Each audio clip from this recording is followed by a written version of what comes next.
Brian Roberts. Okay, for Irvin to be successful, he's got to be able to command his fastball for strike one. Try to get ahead of hitter, just like that. Okay, that 93 mile an hour is welcomed.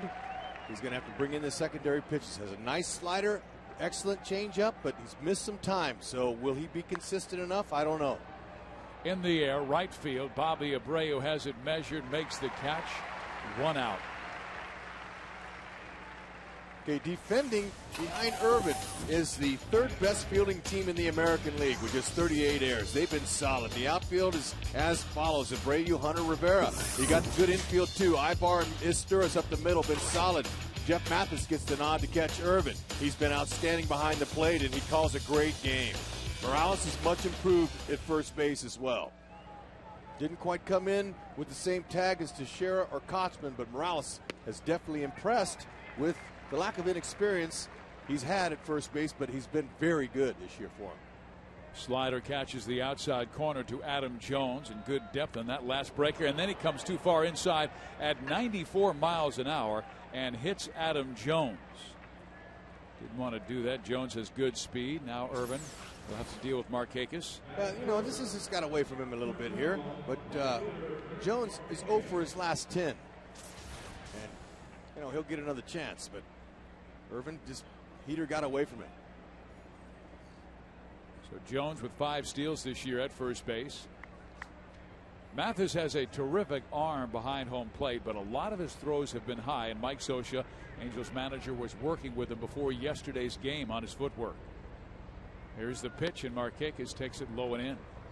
It's a nice little off-speed pitch. That's where he wants to miss, although down and in can be dangerous, especially Markakis, who's hit 2 home runs and 18 at-bats off of Irvin in his career. Part of John Lackey's strength last night, along with Brian Fuentes, was making sure the top of the order did not get on for the middle of the order. And hitters 1, 2, and 3 were 0 for 12 with 5 strikeouts. That means Roberts, Jones, and Markakis. And John pitched his best game, and Mike Scioscia said 2 years. Well, he had tremendous movement on his fastball. That 2-seamer was really dancing out of that zone. It started in, but it went away. That's due to the velocity.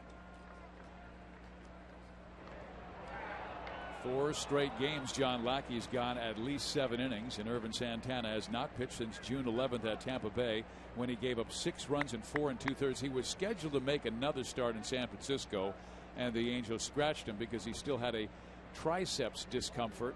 And the Angels called up Sean O'Sullivan, who got the win that day and has won 2 in his 3 starts. He'll go tomorrow night. Fastball in there at 92. So far, 6 pitches. Irvin looks nice. It's coming out of his hand free and easy. And for Irvin and any pitcher who's had elbow problems, the whole thing about that is getting extended and finishing your pitches, because when you do that, you lock out your elbow. So that's going to be something that Irvin will have to learn how to deal with coming off of the elbow strain, is not being afraid of letting it loose. But it'll just take him a little bit of time. And, they're hoping for good results tonight, but they're expecting more later. Hopefully he'll be able to stay healthy. Mike Scioscia, first and foremost, wants to see good mechanics, which leads to good command. And he says that hip turn is his key to his fastball. The 1-1. And that's hit to the shortstop. Bobbled, and they won't get anybody. And it looked like it was going to be a 6-4-3 inning-ending double play. Instead, 2 on with just 1 out. Well, as good a hands as he has, you'd expect that play to be made, and he's been brilliant here over the last month for sure in the field. But that one here, it just kind of surprised him. He couldn't quite glove it. It's a short hopper, and it came up. He stayed in front of it, and he couldn't get the rebound. So I'm sure that'll be an error. It is just his 3rd error in the last 45-plus games. Dangerous batter stepping up, Aubrey Huff, who has 52 RBIs this year and was the team MVP last year, knocking in 108. That might have taken the wind out of him a little bit. He didn't get much glove on that, all chest. Huff takes inside. Both teams are wearing red hats tonight. Obviously, the Orioles, when they're batting, are wearing their batting helmets, but they are specially designed for this weekend series. This is a patriotic series throughout Major League Baseball. That ball is whistled to right field, a base hit, and the bases will be loaded. Okay, make Aubrey Huff now 6 for 15 off of Irvin. It's a fastball over the middle. Now Irvin's going to have some early inning trouble here with the Orioles, especially with their on-base percentage best in baseball at 298. Look at that X-Mo. That's getting out front. When you make contact out in front of the plate like that when you pull one. Nice easy swing. That replay brought to you by Howard's. Well, lefties have been hitting .371 against Irvin. Now you've got a right-hander in Nolan Reimold, who's a rookie. Santana can get out of jam by keeping it down, maybe getting a double play. Reimold takes a slider for a strike. Ooh, that was nice. That's a good-looking dip to it. A little bit of a break. 84. It's going to be a big contrast from his 93. His changeup has a little bit of a tailing action into a righty, but he wants to just keep that ball down like that last pitch. You might get a double play. In the dirt, blocked beautifully by Mathis. You got very good speed at third in Jones, good speed at second base in Markakis, and Huff doesn't run that well at first base, but because Morales is playing behind him with the bases loaded, Huff can get a bigger lead. If you're the Orioles, you want to get a big hit here. Like any pitcher who struggles in the first inning, get on board first. He went. First base umpire Paul Emmel says he went. Home plate umpire is going to be Bruce Dreckman tonight. Down at second base is Gary Darlin and Bill Hans at third. Now, any attempt in the umpire's interpretation is he went. And so it looked like in the interpretation of Paul Emmel, he went. Keep that ball down. This guy has raw power. Slider didn't bite on that one. Good plate discipline for a rookie. This rookie is first in home runs with 9, first among all rookies with RBIs with 20.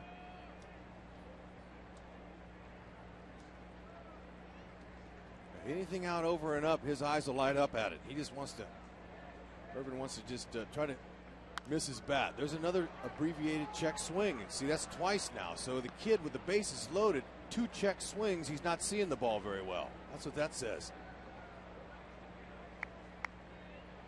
Punch out would be nice, especially for the confidence of Irvin. He's shown 2 sliders. The rest fastballs in this at bat. The count is 2 balls and 2 strikes. This is the pitch right here. He blows him away with a fastball at 94, his best heater of the first inning. Hey, that's free and easy. I'll tell you, that's a beauty. He kept it down low, right what he wanted to do. Watch where Mathis is setting up on the outer half. Ball drifted out over just a hair, but too much fuzz. Gets Reimold. And now a real test, because we talked about the left-handers hitting Irvin so well at .371, and one of the best left-handed hitters they have in Luke Scott. He's hit a home run in each of his last 2 games. Another guy. They got a left-right combination there that's extremely strong, these guys. Scott's hit 16 home runs in his 205 at-bats. Pretty impressive production. Strong. You see Adam Jones. You got Markakis and Aubrey Huff. Pretty good speed on second and third. 1-0, and Scott takes a strike. This time that slider that snapped on the inside corner. Irvin hasn't shown a changeup yet. That's a pitch he throws a lot to left-handed batters. Well, a lot of pitchers don't want to show their whole arsenal the first time through the order. So if he can to get by with his fastball slider, which the way he looks so far should be enough. Oh, hit well, right field. Abreu back, still back off the wall. This will score 2. And Irvin Santana with a rough first inning after a bases loaded situation. Luke Scott rips one off the wall to drive in 2. Ooh, man, he's lucky that wasn't a slam. He's a strong guy. That was just elevated. Now, when he struck Reimold out, that pitch was down low, but we'll show you a nice swing again by a very strong man. Okay, his same swing as last night, but you see where it was? It was belt high, man, right there saying hit me. Howard's Exmo is going to be with us tonight. We love that super slow motion camera to show you the left-handed bats. It's because our camera is stationed on the third base dugout side. So Santana will go to work against Melvin Mora. He's been sharing third base with Ty Wigginton. Pitches in there for a strike. Santana's thrown 19 pitches so far. 13 have been strikes, 6 have missed, but they've hit him pretty hard. Long fly ball by Roberts on the air by Ibar. That was well struck by Markakis. But the hit by pitch in the air by Ibar is kind of hurt a little bit here in this inning. Wouldn't you know it, Ibar has been so good out there, and the one time he boots one, the run scores. But you know what? It's just not an easy game. That wasn't an easy play either, because on a short hop ball like that, you know, you never know what that ball's going to do. Stay down or come up. Mora takes another, and I don't think he liked the call. He looked back at home plate umpire Bruce Streckman, but the count is 1-2. Angels won last night 5-2. Lackey gave up just 2 runs in 8 innings. Bobby Abreu hit 2 home runs and drove in 4. And the Angels pushed their lead in the American League West to 1 over Texas. Tonight, the Rangers are hosting Tampa Bay, and they have a 3-1 lead in the bottom of the 6th.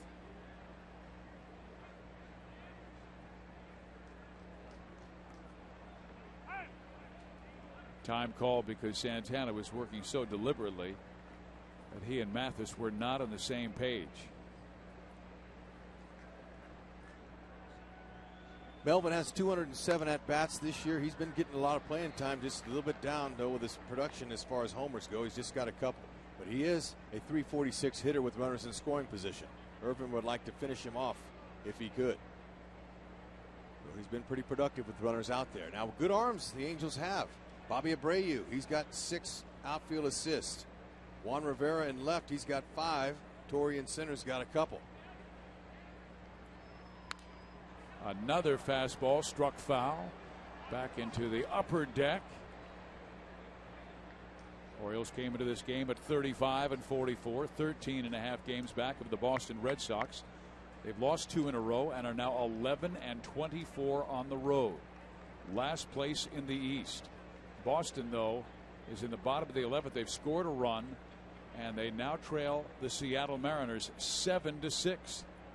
Both bullpens have failed. Here's the pitch and a swing and a miss. Down goes Mora, and down go the Orioles. But they scored 2 runs on 2 hits and a costly error by Eric Ibar.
And that was for Vlad Guerrero when he went right into Vladdy's stance. And now Eric Ibar and Sean Figgins in the background.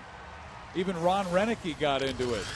Well, here's the Angels batting order brought to you by AM/PM. Sean Figgins, he was the Angels player of the month of June along with Juan Rivera. He had .333 in June. Bobby Abreu, then Torrey Hunter, Vlad Guerrero, Juan Rivera, Kendry Morales. Meiser is tourist. Jeff Mathis and Eric Ibar will face rookie David Hernandez out of Sacramento, California. Okay, Angel batters can expect a mid-90s fastball. Hey, he throws hard. He's got a curve and a changeup. He's got 3 pretty good pitches. And his curveball has been his out pitch. He's a young guy, but it's a curveball's a big 12-6 type break. Figgins getting hot again. He went through a 1-for-21 slide, but 5 hits in his last 2 games ended that. Now has a .318 batting average. That's good for 5th in the American League. Ichiro Suzuki leads everybody at .370. Curveball in there. Boy, that's a high pitch, and Sean didn't want to swing at that. Yeah, but that was kind of a flat one there. He looked like he might have overthrew that a little, but that's a hanger. Figgy, first time through the order, he wants to see as many as he can when you haven't faced a guy like this before. Young guy tries to overthrow at times. But this kid, he's a good competitor, but he's got to have to figure out a way to put hitters away quicker in order to keep his pitch count down. Sometimes a young guy is going to just rear back and throw that heater. A lot of hitters foul it off. He wants to finish him off. His last game was an example of what you're talking about, Hud. He lost to Washington through 5 2/3 innings, gave up 8 hits, 3 walks, and threw 110 pitches in not even 6 innings. He's a young guy, and he's figuring it out here. The Orioles, they have 3 really good pitchers down in the minors that are really young. So once those guys are ready, they come up here consistently, they'll be good. Second base, Brian Roberts throws out Sean Figgins, 1 down. Defending behind David Hernandez tonight, you're going to see a really good center fielder in Adam Jones. Now, take nothing away from Markakis. He's got a strong arm. He leads the league in outfield assists. He's strong. He's got 9. But I tell you, Jones has been tough. They're Robertson and also this kid Andino, the shortstop. They make up a nice middle combination. Good glove over there at short, and Andino. Moore is always steady at third. Bobby Abreu. The Angels love the fact that he has driven in 48 runs this year. He's also scored 39. Blasted a couple of home runs last night, both into the right field seats. First pitch fastball right at the knees, strike 1. But 31 ribbies in the last 30 games out of those 48. That's getting it done. And out of that number 2 spot, that's even more impressive.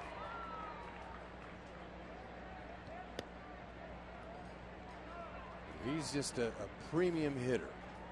I mean, you know, when he has that type of plate discipline like he's got, he's just got great eyes. And when you play the game as many years as Abreu have, you figured it out. He figured it out a long time ago. Outside 2-1. He's now in his 13th big league season. Was first signed by Houston, and then in the draft, the draft when Tampa Bay became a baseball team, he was selected and immediately traded to Philadelphia, and that's where his star started to shine. Fouled off. And I was fortunate at the end of my career. I was on that team when young Bobby Abreu was there, and he showed some really good discipline at that particular time as a rookie. See, that second home run swing was more impressive than the first. And he knows it. That's just a reaction of repetition.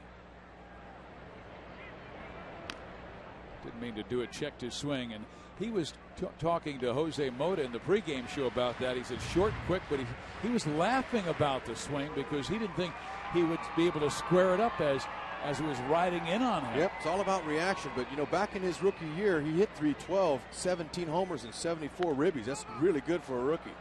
Oh, a big hop for Aubrey Huff. He's able to reach it, and that's the second out. You know, the Angels, they have captured their swagger. They have a confidence about them right now where they're not upset if they get down by a lot or if they are ahead a lot.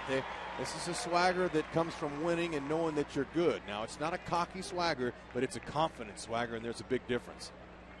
If you're cocky and you don't win, that doesn't go very far. But confidence is every man's best tool that he takes out there. That's the extra man. If you got it, you're better at this level because everybody is great at this level. Well, good, I should say. Well, we're talking about a great player here who likely will go to his 3rd All-Star game. Torrey Hunter having an excellent season. 17 home runs, 59 RBIs. Lead the Angels. And he lifts this one foul. He's on pace for his best season ever. He's never had a season where he hit 35 home runs and drove in 125. He could do that this year. That's the pace he's on right now. We're nearing the halfway part. This is game number 78.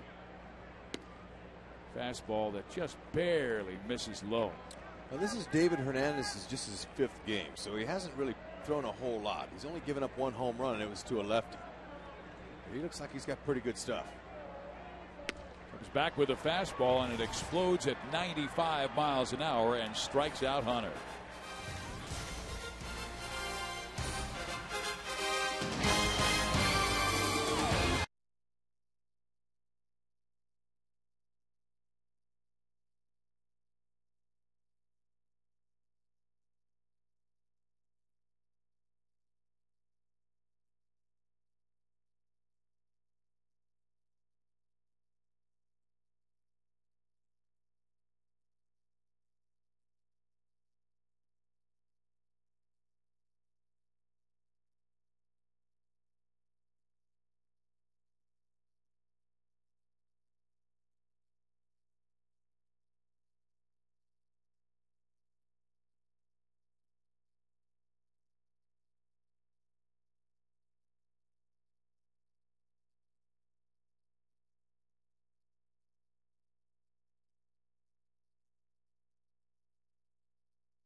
Baseball and then watching a fireworks show after the ball game, and we've got another great one coming your way tomorrow. As still available for this 4th of July game tomorrow, fans can purchase 3 tickets and get 1 free in select seating areas when using the password Angels at the Angel Stadium ticket window or angelsbaseball.com. Fly ball struck to center field by Matt Wieters on the first pitch, and he flies out to Torrey Hunter. 1 down. Pretty confident he was getting a fastball. First time he's ever faced Irvin, he squared it up. You saw those special hats that the Angels are wearing, and for games throughout Memorial Day, July 4th weekend, and September 11th, all Major League clubs are wearing the Stars and Stripes caps, and the caps will be all red with the team logo in red, white, and blue. And these authentic replica caps are available for sale to the public, with 100% of Major League Baseball's proceeds committed to the Welcome Back Veterans cause. And that's a great program. You should go online, fans, and check out welcomebackveterans.org. See what they're doing for our vets coming home. It's an awareness and fundraising initiative to address the mental health and job needs of returning American veterans. That's a great cause. Way Absolutely. to go, Major League Baseball. Way to take care of those who serve us. Here is Robert Andino, 23 years old, from Miami. This is a young ball club when you think of Jones, Markakis, Reimold, White Wieters, Andino. And a walk to Robert Andino with 1 out. The trouble for Irvin Santana started after he got the first man out in the first inning, but then he hit Jones. Markakis reached on the error. Huff then singled. Reimold struck out, but Luke Scott doubled in the 2. It was a tough chance for Ibar. Right at him, but a hot smash. The Angels have defended so well recently. They've won 14 of their last 19 games, and they've only erred 8 times in those 3 weeks. They went through one stretch where they did not make an error in 10 straight. This guy's been very productive. He's only grounded into 3 double plays this year, so if you're thinking that might happen, odds are against it. 1 ball, 1 strike.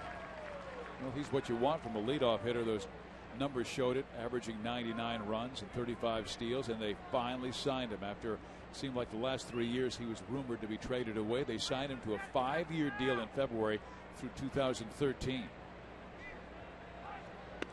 Runner goes, throw to second. Ibar has it and tags him out. Man, oh man, did Jeff Mathis make a good throw in a difficult situation. Roberts bent over, pitch was inside, and Mathis had to throw over his helmet, over his body. A pretty good takeaway by Andino. He got a good break, but Ibar catches it way out in front and applies the tag, but Mathis put it right on the money, honey. Help out your pitcher. Roberts fouls it off the left side. Count evens now at 2-2. Santana's fastball has been between 91 and it's topped out at 94. The 94 was the pitch he struck out Nolan Reimold out. And that's plenty to get big league hitters out. Oh, good pitch there, and he strikes out Bryant. So a cool, comfortable second inning for Irvin Santana. We head to the bottom of the second. 2-0 Angels. Looks good.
Baltimore has a 2-0 lead as we head to the bottom half of the second inning. Vladimir Guerrero will lead it off against David Hernandez.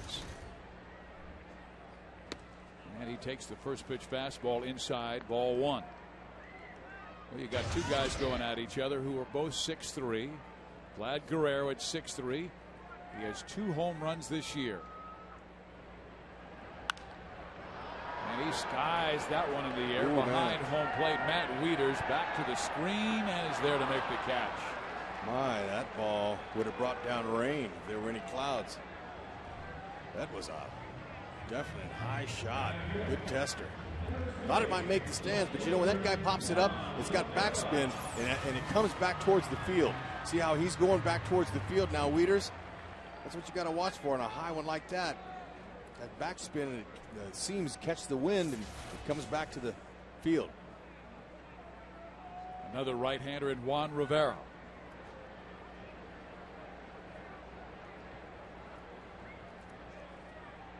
Hernandez started the year at AAA and really should still be there, but because of the injuries they've suffered, he's the guy who replaced Koji Uehara, who had come over and signed from Japan. It was a starting pitcher last time the Angels faced the Orioles and beat them 2 straight. Here's the pitch, swung on, lifted foul, out of play. The Angels have played the Orioles 3 times this year and they've won all 3, and they've won the last 5 season series.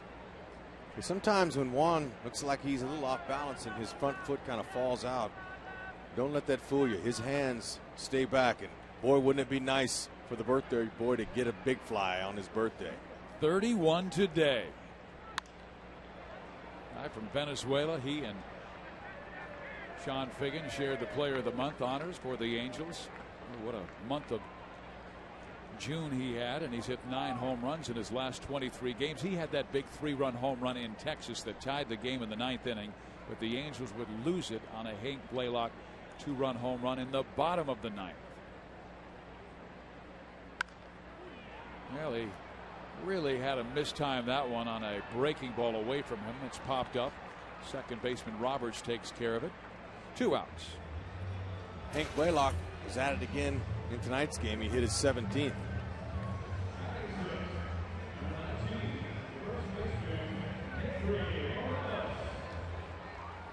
Henry Morales. Morales went 1 for 4 yesterday with a couple of strikeouts.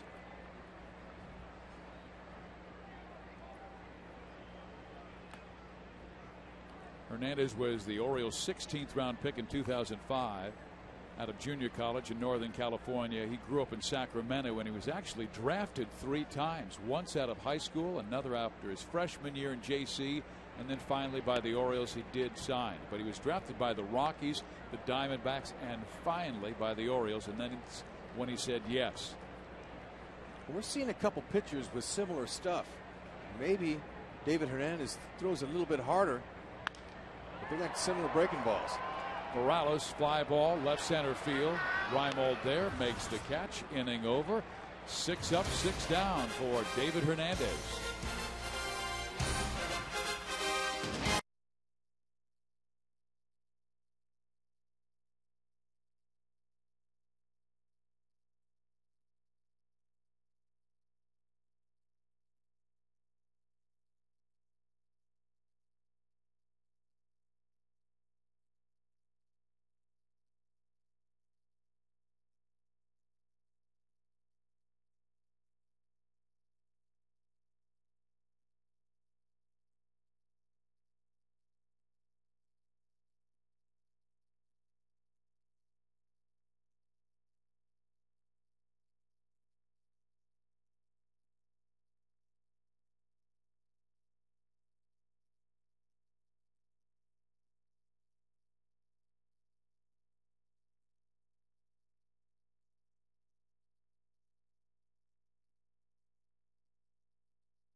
Back of the box right now, try the mini Buffalo Ranch chicken sandwiches.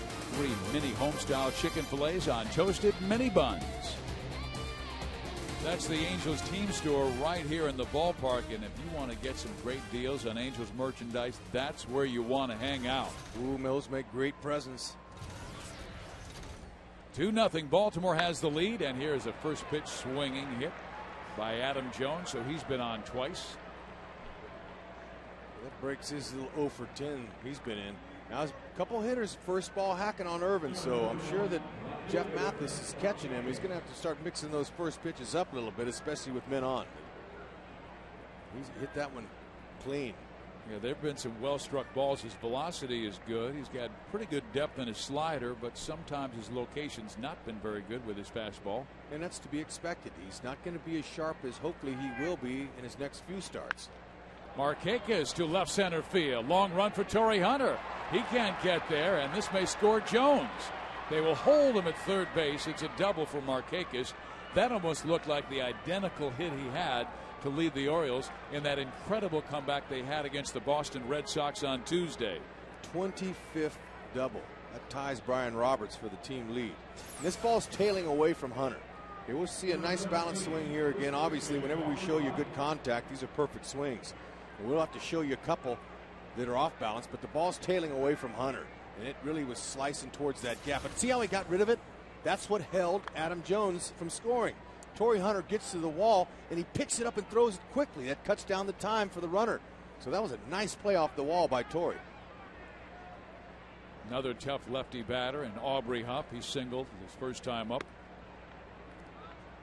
The runners on first and second. They held them because he hit it so hard right at the right fielder, Bobby Abreu.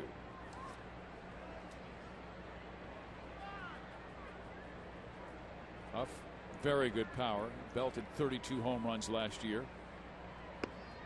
Slider in there. Those 25 doubles that Markakis has along with Brian Roberts, that's tops in the AL. Along with Adam Lynn of Toronto.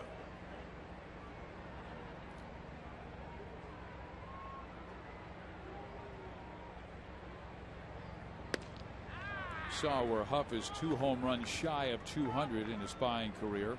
We talked about him being named the Baltimore MVP. He was so honored for Tampa Bay when he was with the Rays years ago. He went to Houston, now with Baltimore.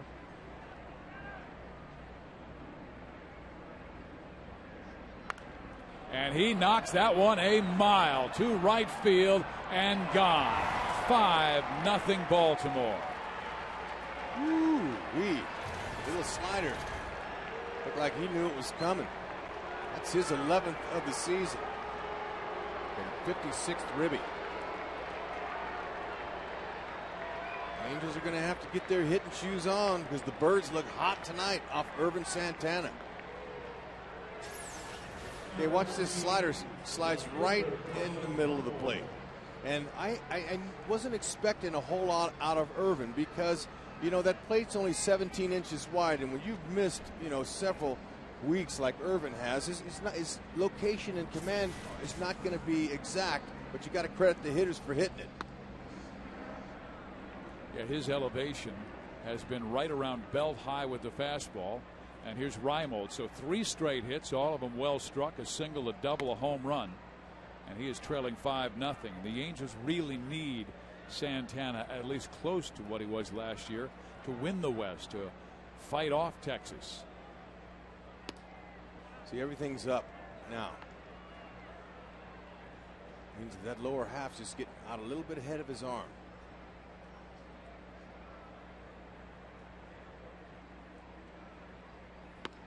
Irvin missed 6 weeks with a right elbow strain at the start of the year, then came back and pitched very well a couple of games.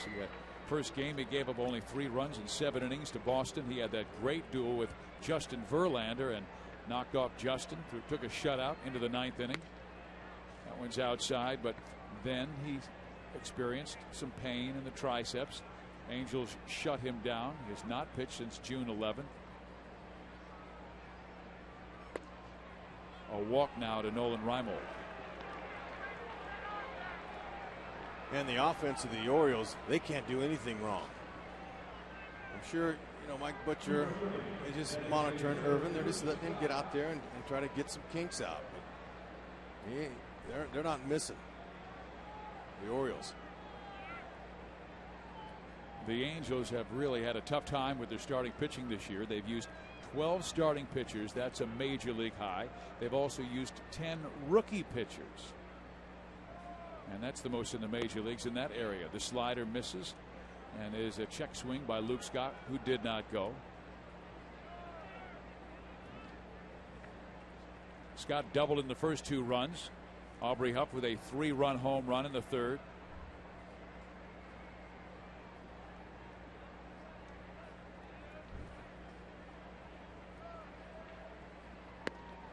Down low with the off-speed pitch. Scott, it seems like, is in one of those tears again. He had a brilliant month of May, but he's a hot, cold guy. He had 1 week where he was named the American League Player of the Week in late May. Hit .444 with 6 home runs in 1 week. Wow. And he fouls this one off, and he's hit a home run in each of his last 2 ball games, so he's back in that hot zone. Out comes Jeff Mathis, and he's gotten Irvin back in the count, but you can see where he's locating his glove, not hitting the glove. Yeah, command's going to be off a little bit. But Luke Scott, 6 home runs in 1 week. 1 Man, week. That's a season for a lot of players. We talked about his strength in last night's game. He's got some really good power. He just got to keep his swing short. As he helped in that first inning by knocking in a couple with the bases loaded with a double high off the right field wall. Slider barely misses. Now the count's 3-1, and Irvin still does not have an out in the third inning. He's faced 4 batters, single, double, home run, walk.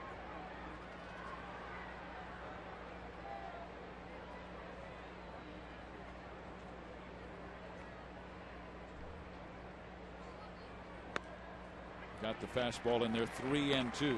Yeah, that's a nice pitch. It was on the inner half, but that was a good spot. Pretty good velocity. His last 10 pitches, he's only thrown 3 strikes. His inability to get that fastball down, and a dangerous guy at the plate if you elevate a fastball.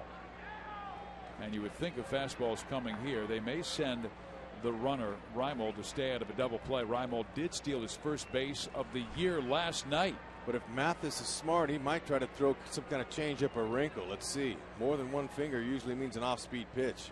Can't throw this guy a heater here. 3-2. Ooh, taken, yeah. strike 3 called. It was elevated, not nearly close to where Jeff Mathis had set his glove as the target, but Scott has gone on strikes. Scott's saying right now, walking back to the dugout, that was not a strike.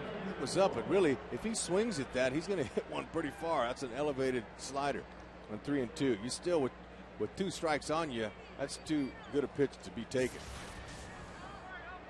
I think he was along the lines with you where he said he was looking only for 1 pitch, and that was the fastball and another high slider. Irvin's going, what do I have to do to get the ball down? I mean, Jeff's giving me the good target. Scott's pacing that dugout.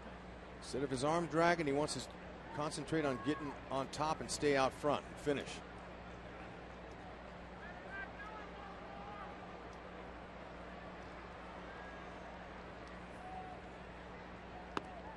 You could even see how he's trying to get it down, and it just took off on him. Right. It's because his arm's dragging a little bit behind.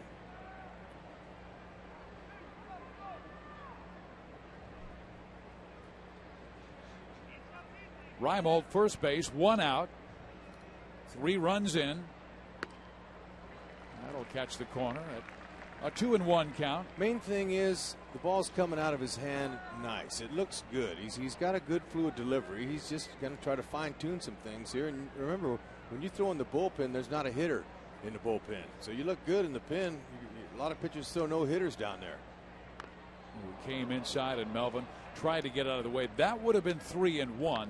But he check fouled it off, and it's a 2-2 count. Time for the U.S. Marines Corps leaders of the game.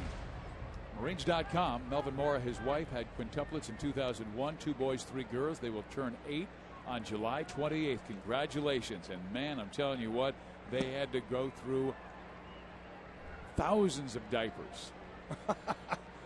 No question. Barely misses outside at 91 miles an hour. Melvin's from Venezuela. That year when they were born, that was 15 sets of quintuplets recorded throughout the world. And he was one of those 15. Well, actually, he and his wife Giselle. That's right. God bless him. But he's doing what he loves doing, and he's able to support him. Fouled off. He has not been able to catch up with Irvin's fastball. But might want to stay with it. But you know, a veteran hitter like this, sometimes he's going to set up Irvin. He'll be a little bit late on that. And he says, all right, maybe Irvin and Mathis think that they can get another fastball by me. The next pitch will be the 25th this inning for Santana. He was one of the Angels' aces last year, going 16-7, second in the American League in strikeouts. Fastball hit in the ground. Figgins has it. Goes 2nd, first base. Nope, safe there. Hey, that was a tough one to turn two on. Mora, he was out front when he hit it, so he was leaning. He got a good jump out of the blocks at the plate. Figgins couldn't find the grip early, so he kind of got it over there the best he could. But Meister Asturis, nothing wrong with that turn. He's quick over there. He turns a nice double play. Morales with a good pick at first base. Watch Figgy, couldn't quite get it out of the glove. Kind of ball hopped around a little bit, so he couldn't get a good throw, but look at Asturis come across there. Like the thief of Baghdad. Quickness in and out of that glove.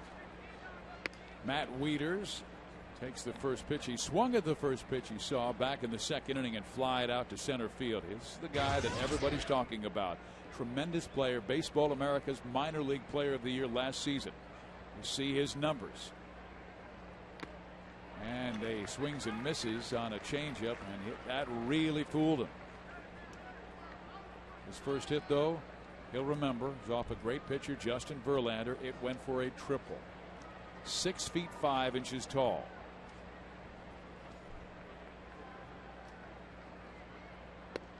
The two tallest catchers that I know of are Wieters and Joe Mauer. Both of them are 6'5", and I was talking with Mike Scioscia on what they had to do as catchers, the good and the bad of being that tall. And he said, if you're 5'9" or 5'10", he said that's very little difference between that size and 6 feet 1 inches tall, but it is a big difference. And when you're 6'5", and he said obviously both Mauer and Wieters are great athletes.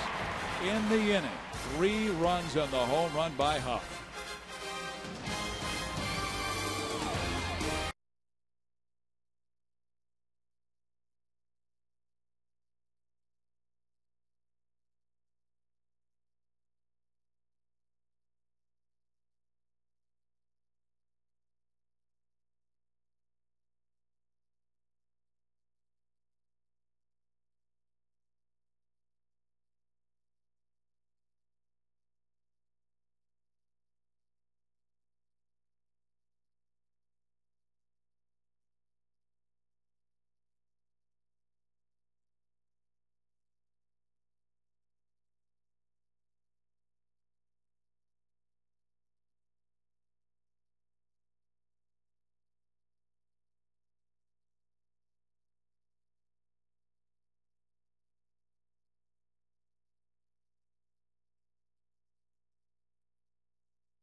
Five 5-0 lead over the Angels. Still plenty of time to go.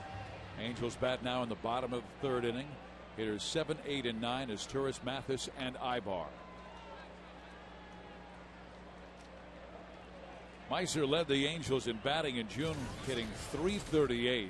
and so productive. 17 runs scored, 14 RBIs the last 15 starts.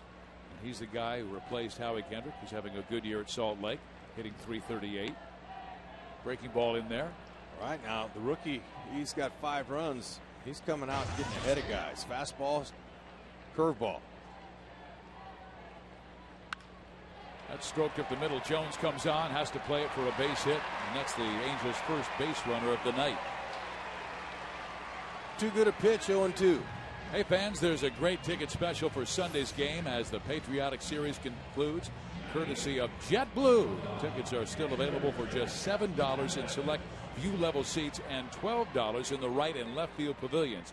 Use the password USA at the Angels Stadium ticket window or angelsbaseball.com to purchase tickets for this very exciting offer.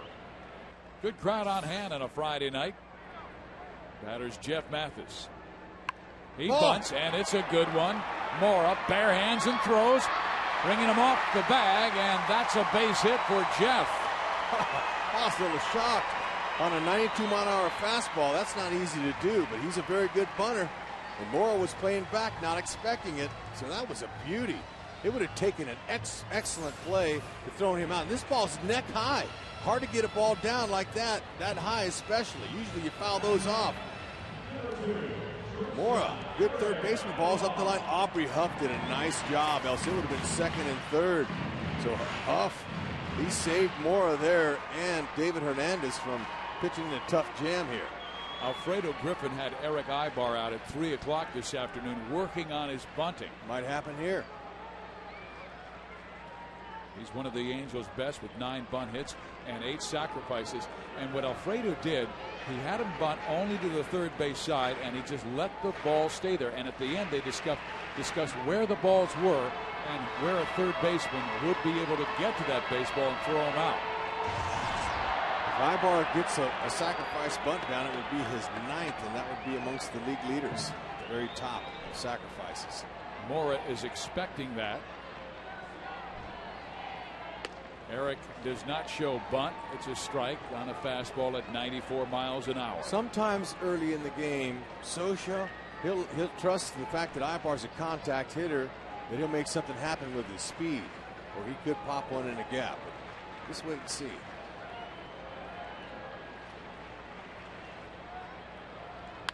We talked about that last night, Hud, and there was a sacrifice situation, runners in first and second, and Ibar popped the ball up to the second baseman Brian Roberts, and that was on a swing.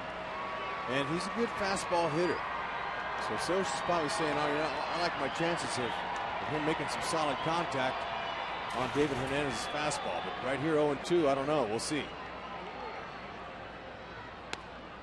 Barely misses outside with the breaking ball. It's a 1-2 count. That's a little better spot than against Meiser Asturias. He grooved one 0-2 and he got a base hit. You don't want to give a guy anything too good when you got 2 strikes on him, because you don't have to. You can waste a few pitches. But he's young. So is his battery mate. Eric again lifts it foul. This is the first challenge that David Hernandez has had in this ball game. He cruised through the first 2 innings, retiring all 6. Now he's pitching from the stretch for the first time.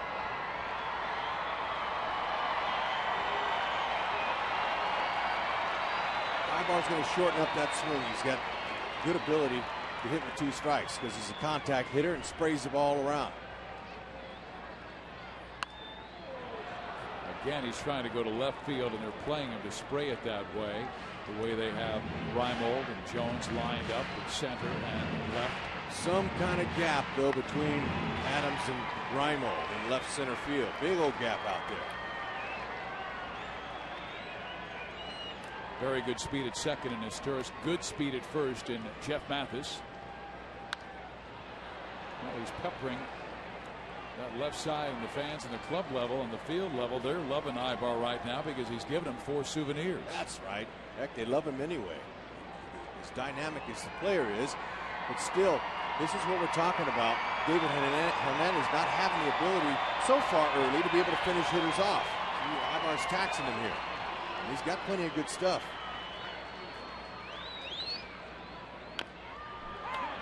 That is another foul ball struck off the foot of Eric. And it'll stay at a ball and 2 strikes. Okay, next pitch will be the 8th one coming, and usually the advantage goes to the hitter when you have an at-bat like this. You're fouling off the borderline pitches. You're waiting him out for a mistake.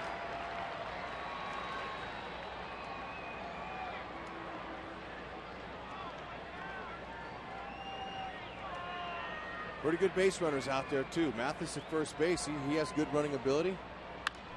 A chopper up the middle. This should be 2. They've got 1. Roberts throw. No! Ibar racing down the line, so they only get 1.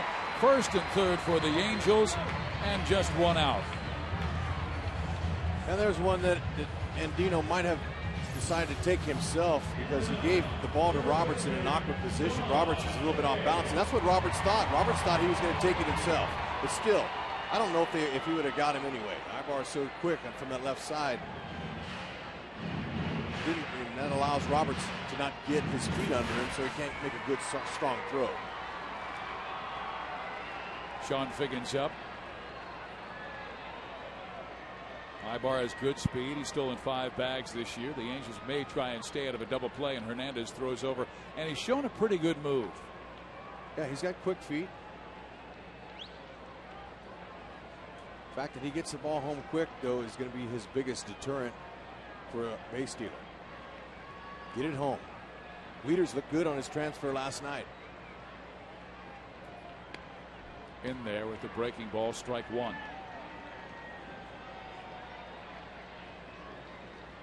Defensively in the outfield, they're playing him the same way they played Ibar. Reimold's a little bit closer to the line and left. Adam Jones shallow in center. Just outside. He has gone off speed in the first 2 pitches to Sean Figgins. Last night we saw a matchup with Sean got a base hit to left field, and it was Jeremy Guthrie, and he had thrown him 4 straight off-speed pitches, then finally came with a fastball, and Figgins knocked it for a base hit through the left side. Well, that won't be deep enough. 2 outs. Got in on him a little bit, jammed him. Good pitch, popped him up. So the Angels will hope for some 2-out drama from last night's hero, Bobby Abreu. Abreu launched 2 home runs. He now has 6 this year, and he's driven in 48. This is the second time through the order for David Hernandez. First 2 Angels reached as Turris with a single to center, Mathis with a bunt base hit, but Ibar reached on a fielder's choice, and Figgins just popped up.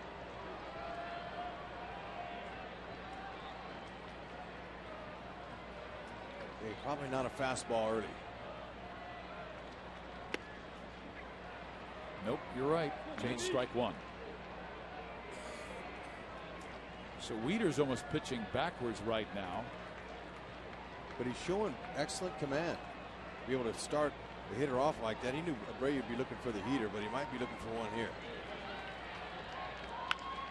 He pulls it to the second baseman, Roberts, so the Angels rally is snuffed away by David Hernandez, the rookie. It's 5-0 Baltimore.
date in 1966. We'll give you the answer later in the game. But also on this day, July 3rd, 1970, the great Clyde Wright threw a no-hitter in the Angels' 4-0 win over Oakland. It was the first no-hitter thrown at the Big A.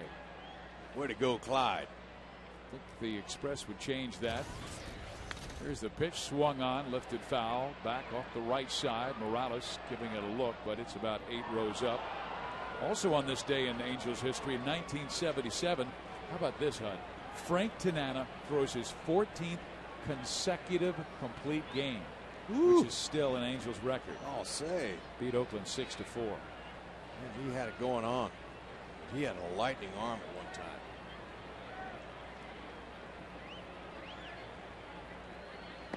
Slider swung on and missed by Robert Andino. Now, Irvin wants to try to get through this inning here with no more damage. Hold it right there. Angels look like they're starting to get to David Hernandez just a little. It's also Frank Tanana's birthday today, we understand. 14 consecutive complete games. That won't happen again. Boy, talk about a bullpen having the night off. Oh, good slider. He struck him out. That's 5 Ks for Santana.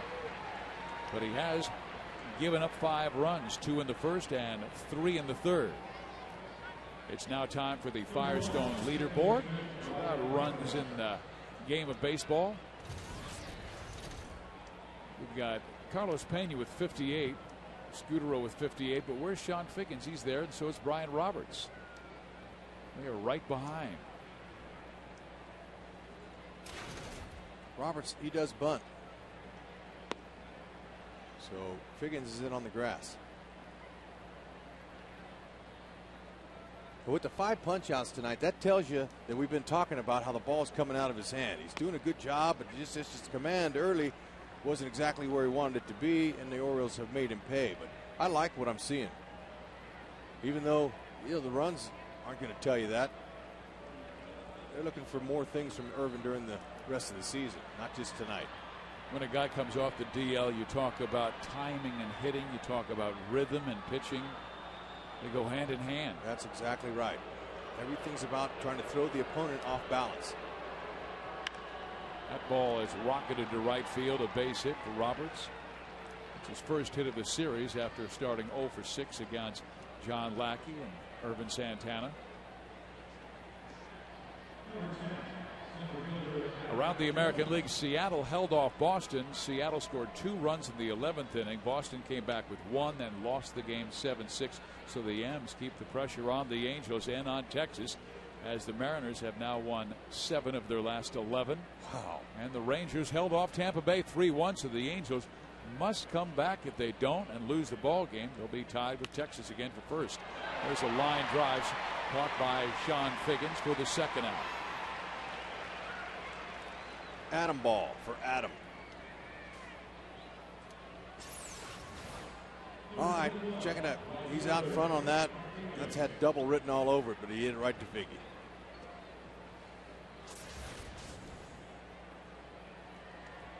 I guess that's the line where you say, don't hit it at him, hit it at him. That's right. Tough first name for Adam balls. Nick Markakis reached on an error and doubled, scored 2 runs. Strike in there. Markakis and Jones, that's part of the cornerstone 2-3 combination. And now they've set the stage by signing Roberts and Markakis for a long time, that they can have 1-2-3 set. Huff does not have a long-term deal. Nolan Reimold, they think it could be a big part of their future. Those young guys, some of them, though, they'll have them under control for the first 3 years in the big leagues. But if you're a superstar in the making, they know it, they see it. Teams will go out and try to get you to bargain rate for a long-term contract. And that's what they did with Markakis, 6 years, $66, and that's also what they did with Evan Longoria in his rookie year. What was it, a 7-year deal that the Rays gave to Longoria? And when I saw that, I went, wow, they must really believe in him. They must see something, and sure enough, they were right. He's a beauty. I think he got more votes than anybody in the All-Star game. Irvin Santana back in February signed a 4-year, $30 million deal with the Angels. Pitch out. Well, they expect Roberts to go. He has ripped off 16 this year. Been caught 5 times. You know, you're talking about deals. Santana, young player. They still had arbitration in front of him and free agency. So what they did was they avoided 3 years of arbitration eligibility as well as first and possibly a second year of free agent eligibility. There's Bill Hahn. He's the Cowboy. Looks like he's right out of the OK Corral. Just put a 6-shooter on his right side. Bill Hahn was down in the minor leagues when I was down there, and I remember him. Good guy, nice guy. But you know what? Most umpires, they have to umpire 10 years at least in the minor leagues. Now, there's no guarantee for that, but these big league jobs, they don't become available very often. And there's not a whole lot of money in the minors. No, for anybody. But there's dues that got to be paid, but it's tough when some of these major league umpires are 20, 25-year guys. They don't step down, so there's not too many jobs available. Santana trying to finish off Nick Markakis right here. The 2-2. A swing and a foul ball.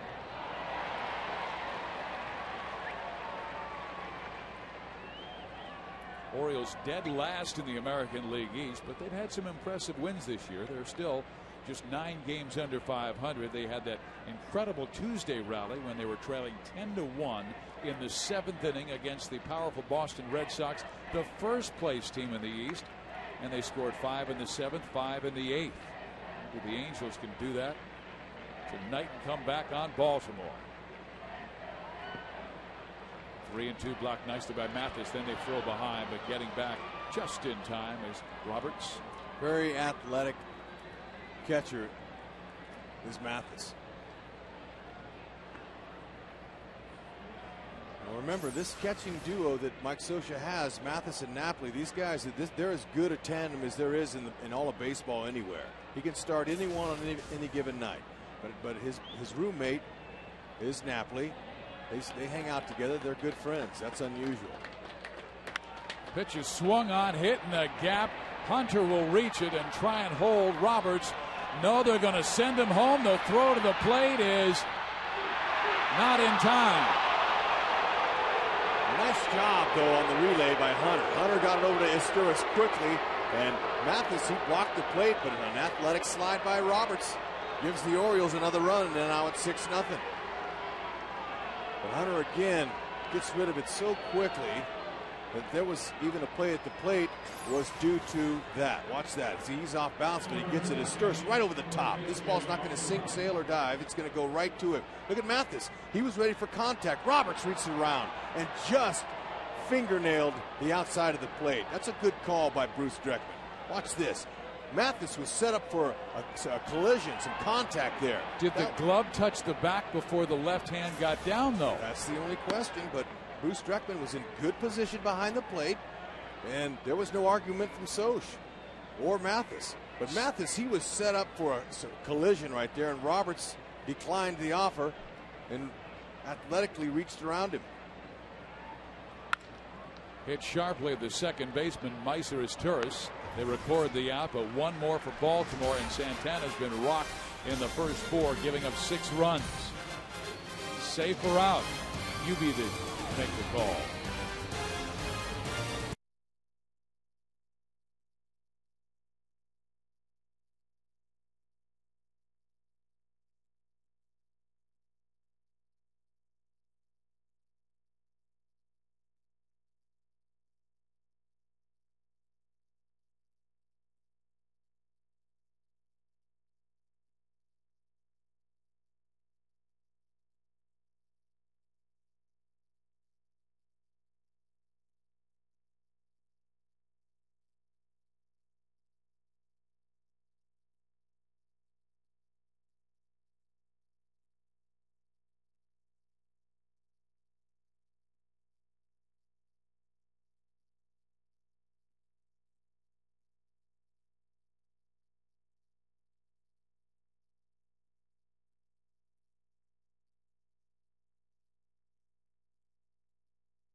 You make the call. Well, it was interesting. As we dissected this tag at home, we saw a string on Mathis's glove, and it looked like, see the string right there? Freeze it, fellas. Look at that string. You see the string? There's a little string on his glove, and it looks like it bristled up against his jersey. But by experience, I can tell you, if he did touch his jersey with his glove, Mathis would have felt it. He would have jumped up. He would have said, I tagged him. Soch would have came out. There would have been an argument. But none, because that was a really nice slide. Angels trailing 6-0. David Hernandez, the rookie on the hill, now facing Torrey Hunter. Struck him out first time up and has Hunter down 0-2. You want to try to avoid contact if at all possible, because, you know, whenever you collide with the catcher, there's going to be some bumps and bruises. But, man, I'm not passing up that opportunity if I'm a runner. Popped up. He is getting away with some as Jones makes the catch, but that was a slider that was about belt high. Hunter just did get under. Ben Affleck trivia question about pitching we told you about. Which pitcher hit 2 grand slams in one game on this date in 1966? He also won the game 17-3. Tony Cloninger, one of 12 ever with 2 slams in a game. What a good guy, too. He's been in the game. He probably still is in some capacity. He's the only player to hit 2 grand slams in one inning. There's a shot down the left field line into the corner, and foul by Vlad Guerrero. Ooh, man. That might be the longest bolt he's hit that's went foul. That was a good turn. He just got the top hand on it. It's a tough one. Now, Vladdy will tell you, hitters will. See, he hasn't moved yet. He knows that's going to hook. If he thought that was going to be fair, he would have started his trot. But what's interesting, this kid Hernandez, just in his 5th start, you know, he has like a 400 average against him with nobody on base or no runners in scoring position. But with runners in scoring position, he's given up just a 167 average. So the kid is showing some experience by executing pitches when he has to. And he's done that with the Angels, especially in that last inning in the 3rd. Looks pretty good, this kid. Up and in, 2 balls, 2 strikes. And I've got to answer the question because I asked it, who was the only player to hit 2 grand slams in one inning? And the pitcher was Fernando Tatis. Yes, sir. That ball is popped up. Weeder's back. Will not have room.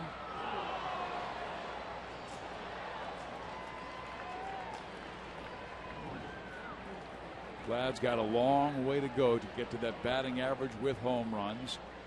He's averaged 35 home runs the last 11 years and only has 2 this year, and had a stretch where he did not homer for 28 games. Covered 2 months. And that ball is smacked to center field. Stays up for Adam Jones. And 2 outs.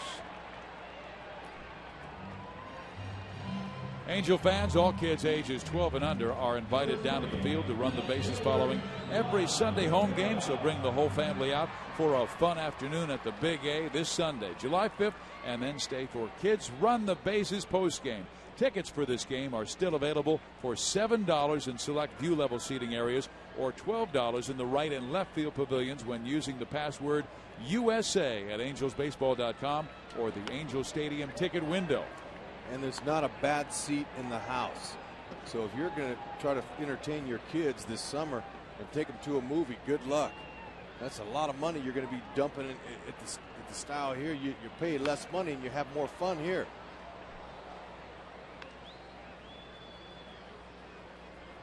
Unless you're sitting behind that guy. Whoa, man, oh man, does he need a haircut? All he's got to do is dread those up, and you got Manny right there. That's how long that hair is.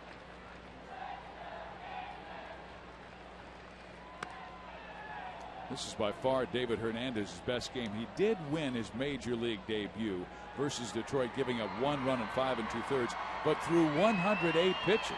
He's only thrown 55 pitches and almost through the 4th. He's been looking really good. There's a shot down the left field line in the corner, and another extra base hit for Juan Rivera. He'll cruise into second with a 2-out double. 15th for Juan. That was a slider or looking at a little breaking ball. They said, you know, it's hard to tell with Hernandez. His curveball doesn't really have a lot of depth to it, but that's his pitch. It's a curve. Now there it comes. Curves right down in his wheelhouse. Good stroke.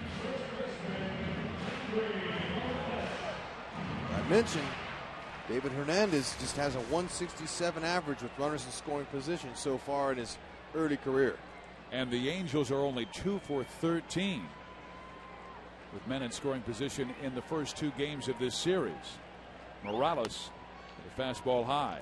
They're going to get back in this. They're going to need some long ball action. A couple quick runs with one swing. They had a great opportunity in the 3rd inning when the first 2 runners reached. It was Turris and Mathis. But Ibar reached on a fielder's choice. Biggins popped up and Abreu grounded out. Pretty good extra hitting machine here, though. Extra base hitter. He leads the club in extra base hits with 37. Henry Morales with 22 doubles. He has Rivera at second base with 2 out.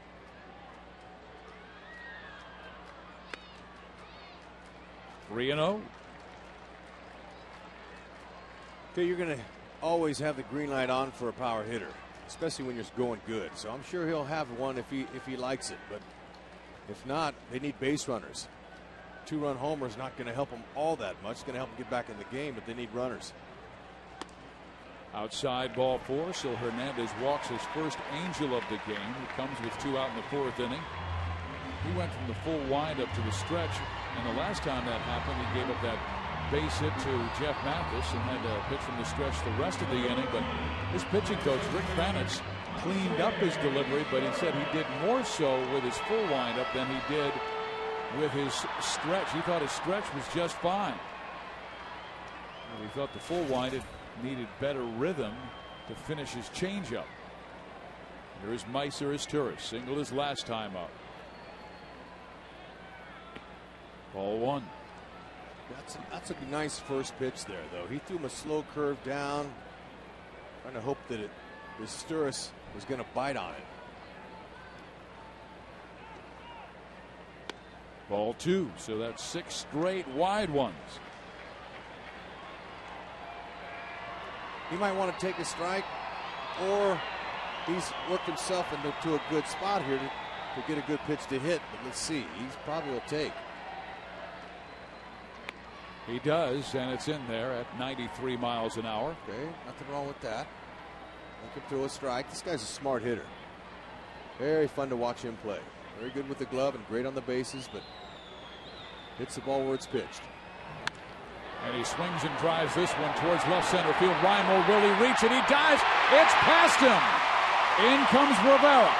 Morales being held, and they've got him at third. He is safe. Well, Morales, he wanted to score, and Dino Ebel, in his 4th year as an Angel third base coach, he put the brakes on him. I mean, he said, stop, don't go, they're going to get you.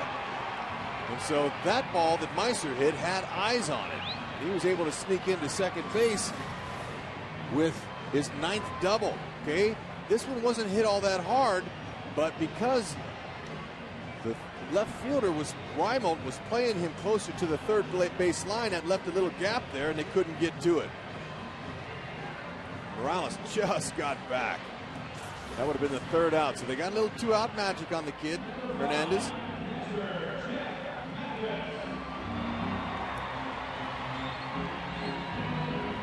And for a guy coming up now like Jeff Mathis, he has hitting a .313 clip with runners in scoring position this year. His average is only .202, but he's come through with some big hits.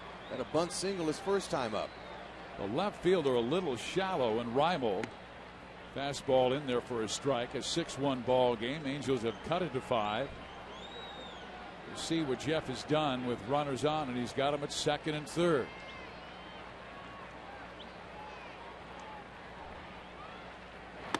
I'm a little surprised Reimold is playing this shallow. He's not a guy with blazing speed, and Mathis has pretty good power. Well, he's taking a chance. Mathis is due to hit a single more than he is a homer. So on a single, he wants to be able to throw him out, to stir us out at the plate. Ground ball. Mora has it. His throw in time. Inning over. The Angels lead 2. They score a run and get Baltimore's lead to 6-1.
Angels trail the Orioles 6-1.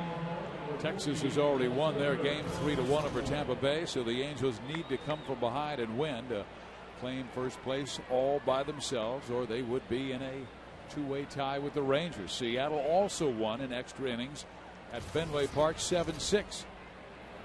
Seattle started the night 3.5 back. Swing and a fly ball struck to the right side. Abreu has it, and the first man, Nolan Reimold, is out. The Angels are now on Facebook and Twitter. Become a fan of the Angels page and share it with your friends in the Facebook universe. Also be sure to get the latest Angel news tweets on Twitter. All this and more can be found at angelsbaseball.com/connect. Those guys probably know what it's all about. Can't see the guy on the left. He's camouflaged. So there's one out. Batter is Luke Scott, who has doubled in 2 runs and struck out looking. It's a nice two-seamer. That's some good movement. Center field for Torrey Hunter. I'll tell you, Santana could use one of these quick and easy innings because he was roughed up in the first, third, and fourth and threw a lot of pitches. 81 pitches through 4, but 2 quick outs here in the 5th. Thrown just 3 pitches. There's a look to 29 in the 3rd. That hurt. He gave up 3 in that inning. 2 big innings, 1st and 3rd, volume of pitches. Melvin Moore is the batter. He's 0 for 2 with a strikeout and ground out. Irvin stays in the rotation and he throws his 100 pitches per game. He's going to strengthen his arm. His arm's going to get a little bit stronger. He might throw a little bit harder in more starts. But his velocity here now in the 5th inning is just right around 90, which is okay. It's still good. I think he's got better movement on it. Taking a little bit less off. You're just going to have to hit his spots. That's the whole key. Location. What Mike Scioscia said, of all of their starters last year, no one could get back in a count better than Santana because he had the extra fuzz at 96, 97 miles an hour. He might be down behind in the count 3-0, and then all of a sudden he struck the guy out because he had overpowering stuff with the fastball and that slider combination. Right, you see that now. His hip turn's good. That's key. Talk about where his power is. Like to be able to stay out on top with that hand over his elbow. It keeps it down.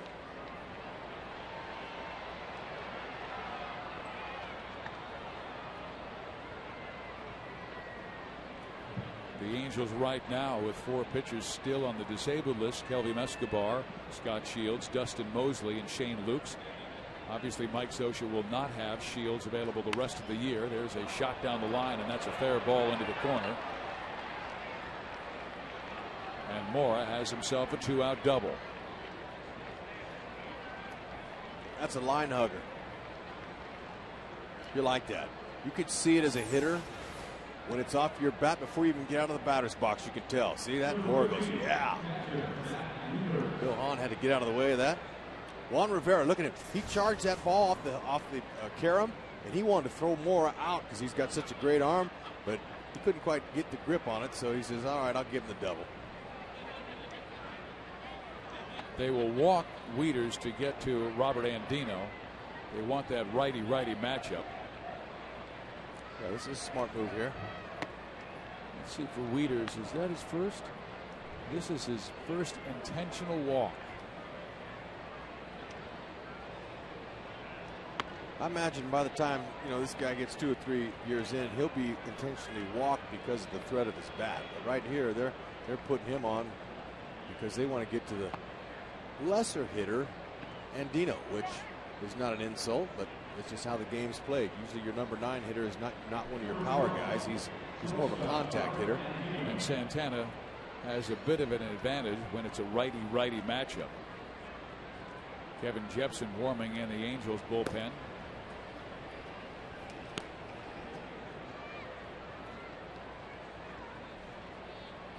Two on, 2 out. Angels want to keep it right here after they scored a run in their inning. Pitch is low. Last night's game went just 2 hours and 14 minutes. It flew by because of the great command of both pitchers, Jeremy Guthrie and John Lackey. Hitters knew that they were going to be around that plate. Bobby Abreu, he's playing Andino on that line nearly in right field. He's got him way shaded over. Torrey Hunter shallow in center. You see there's Abreu all the way up in the far right of your screen. He's really played over. That means they expect Andino to be a little tardy on Irvin's fastball. He's been a good replacement for the injured Cesar Izturis, but now Santana's fallen behind 3-0.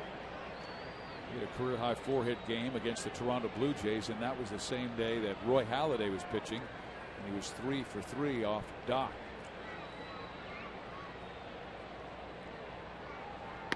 Santana gets a strike across. It's 3-1. He needed 3 pitches to get 2 outs, and he's needed another 13 just to battle to stay in it after the double and the intentional walk. If he loses Andino, this might be it for Irvin. And this likely will be his last inning. But he's back in the count now. 2 fastballs. Let's see if he can finish the inning here.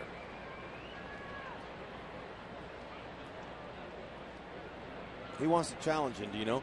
294 hitters so far with runners in scoring position is the shortstop. It's not a bad average. He threw him a slider and pops him up right center field. Hunter calls off Abreu to make the catch. That will end the 5th inning and likely the game for Irvin. 5 innings, 6 runs allowed.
Baltimore with the fireworks tonight with 6 runs on 8 hits. The Angels have 1 on 4.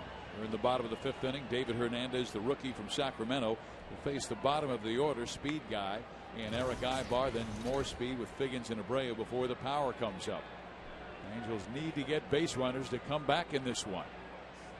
A bunt, and it is rolling foul, covered by Melvin Moore. Not a bad idea. Base runners is what they need. Couple guys on, getting towards the top of the order, and they'll get for the meat where the power guys are. That's what they'll need. Get back in it. Or you know what? The Angels, they have a ability to put together a bunch of singles. This is a frenzy hitting type team, and we've seen them strap 5 or 6 singles together. But David Hernandez has been very impressive. Another bunt try. Hernandez up with it. His throw in time, and there's 1 out. Just didn't get that ball to Mora. He wanted to get that ball down the third base side. It might have been even closer.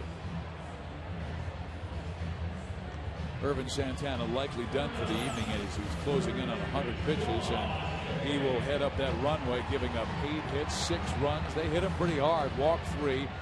Good life on the fastball and velocity, but the command was not there at all.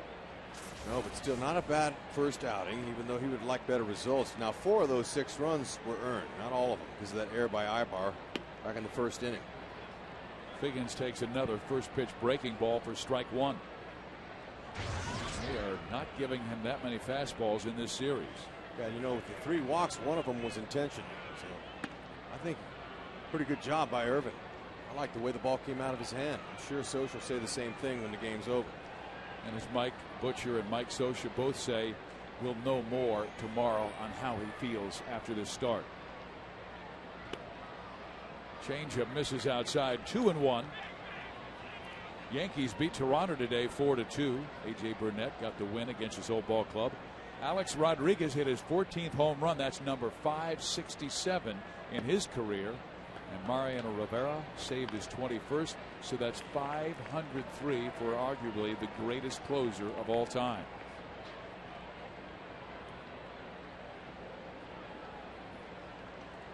Hernandez with the 3-1. In there, 3-2. Nice pitch. That would have tied Figgy up. So he got Sean to pop up in his last at bat. Now we're starting the 3rd time through the order here. So they've had a chance to see him. Fouled off. Well, they come in a lot, both Guthrie and Hernandez, their starting pitchers last night and tonight. Throw that fastball inside. It's a good pitch, because it looks good to the hitter, but sometimes your hands can't get through the ball and you break your bat, and it's an easy out. Either pop it up or ground it out. Sean pops this one up, shallow left field. Reimold coming on. He's there and makes the catch for the 2nd out. Hey fans, there's a great ticket special for the July 6th through the 8th games as the Angels host their division rivals, the Texas Rangers. Courtesy of ESPN Zone and Downtown Disney, tickets are now available for just $7 in select view level seats and $12 in the right and left field pavilions. Use the password RIVALS at the Angels Stadium ticket window or angelsbaseball.com to purchase your tickets today. Great seats still available, and that's a good series coming up. Battle for first place. Bobby Abreu up. Takes strike 1. Abreu 0 for 2 with a pair of groundouts. We were just talking about the inside fastball and how you pop up a lot of guys and break their bat, but that 2nd home run that Bobby hit last night was a real shot of how you pull your hands in on an inside pitch. That ball was 3 inches inside and hard, and he pulled his hands in. That's the only way you're going to keep from breaking your bat and hitting a homer, by squaring it up on the barrel. Some kind of swing that was. That's a great little tool you could use to show young hitters how to handle an inside pitch.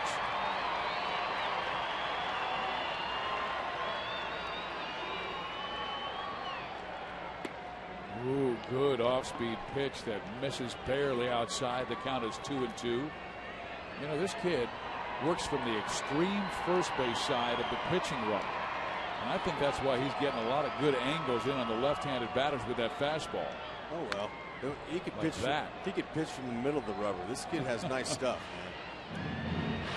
You know, as a hitter, I can tell you in 21 years, I never ever watched where the guy towed the slab on the rubber. Never. Hitters don't watch that. They watch for his release point. That's a pitching thing.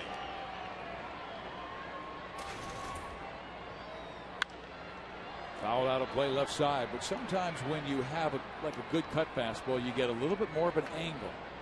Yeah, and I've learned a lot more up in the broadcast booth about, you know, different angles and talking to pitching coaches, and especially a guy like Mike Butcher, who's been solid, Buddy Black over the years. They really can educate you on the little things like that.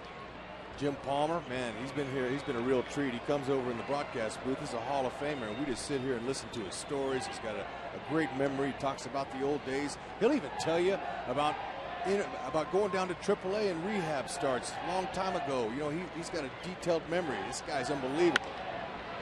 That ball stroked to left center field. Adam Jones, with those long strides, gets there to make the catch.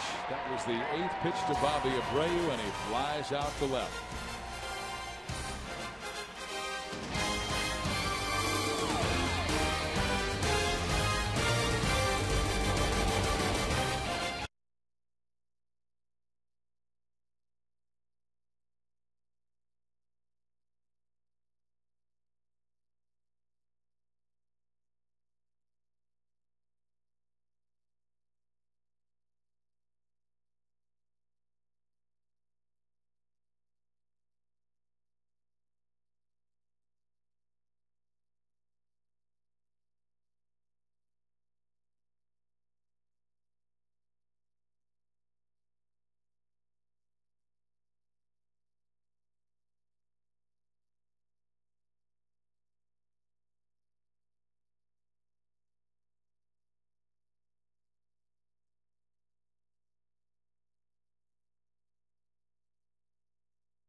didn't he? The Freeze Cam. That's right, that Coors Light Freeze Cam is brought to you by Frost Brewed Coors Light. Man, I'll tell you, that was some kind of athletic dive, and that Coors Light sounds good right about now, especially chilled. And it'll be that matchup again. Jeff Mathis as the catcher, Brian Roberts coming up to lead things off in the 6th inning for Baltimore. Steve Physiak, Rex Hudler tonight. And here's Kevin Jepson. He comes into that bullpen. Angels sent out Rafael Rodriguez to make room for Urban Santana.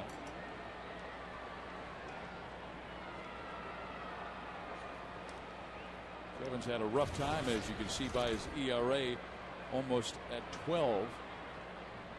This guy's got good stuff. If he can locate his fastball, particularly command that one pitch at 95 miles an hour, doesn't need much of another pitch, but he's got a terrific breaking ball as well. But the command has been key because he finds too much of the plate. There's a little slider. He's thrown that in more and more. He is. He's starting to become more of a two-pitch pitcher, and that's important. He's making adjustments just like hitters do. You got to, come up with a little something different to show these guys. Fastball, curveball. It didn't miss by much. The count 2-1. Mike Scioscia is very big on controlling the counts, particularly when you're a reliever coming in, because normally you're trying to either protect the lead or runners are on base. The 2-1. Low, 3-1, so he's not controlling this count. Roberts, Jones, Markakis. That trio went 0 for 12 last night, but tonight they have been on 2, 3, 4, 5, 6 times. In there, 3-2. Angels won last night 5-2. John Lackey allowed just 2 runs in 8 innings, but tonight Urban Santana, the starter, gave up 6 runs in 5 innings. Figgins has it. Twirls and fires. Got him. Nice play. I'll say, built low to the ground. We see him make these all the time. That's a routine for Figgins. Got that nice big third baseman's glove. He lets that thing do the work, but man, he is some kind of athlete, and for his size, playing third base like he does with that strong arm, he's as good as there is.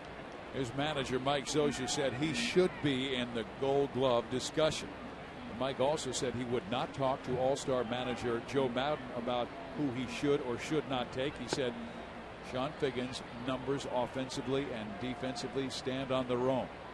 But he's a guy very deserving of going to his first All-Star game. Jones has been on twice, hit by a pitch. He also singled and lined out. This young man has a great future out of Morse High School in San Diego. He was a pitcher and a position player in high school, but when he was drafted by Seattle, they made him only an outfielder, and he was supposed to be their star center fielder of the future. Seattle thought they could challenge the Angels last year, so they traded him away.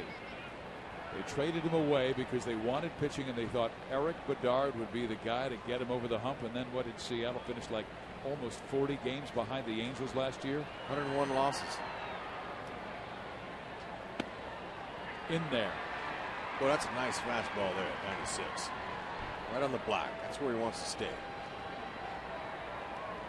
Don't lose any batters, though. No need to walk any. Throw him strikes, pressure him to hit you. Jones with 12 home runs this year. Fastball misses, ball 4. So he has fallen behind the first 2 batters, 3-1. He was able to come back and run it full on Brian Roberts and then get him on a ground out, but fell behind Jones 3-1 and misses with the fastball. Mike doesn't like that. And Kevin doesn't like it either.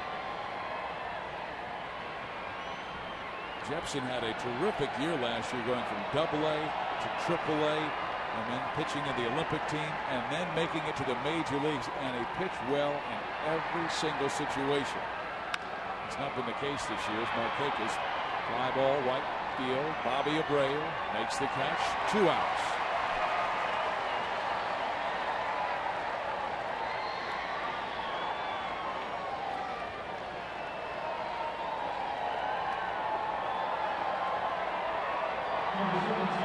This is game 2 of this patriotic weekend series. And of course, we'll have a great fireworks show after this game and also after tomorrow night's game. On Tuesday, they've got the Rangers in town. They've got this really cool camouflage looking cap they're going to give away on Tuesday.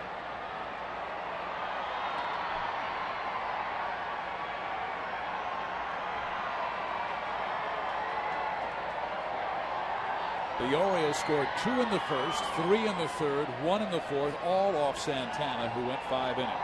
Angels scored their 1 in the fourth. Slider misses.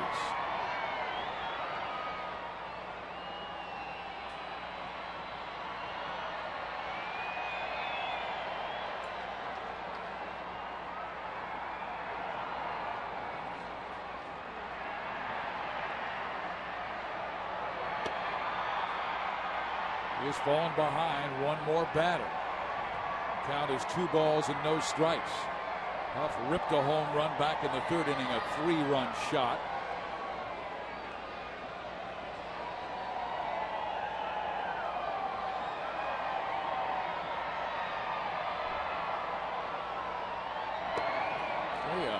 Kevin's a great kid, but unless he starts controlling counts, he'll find himself back in Salt Lake.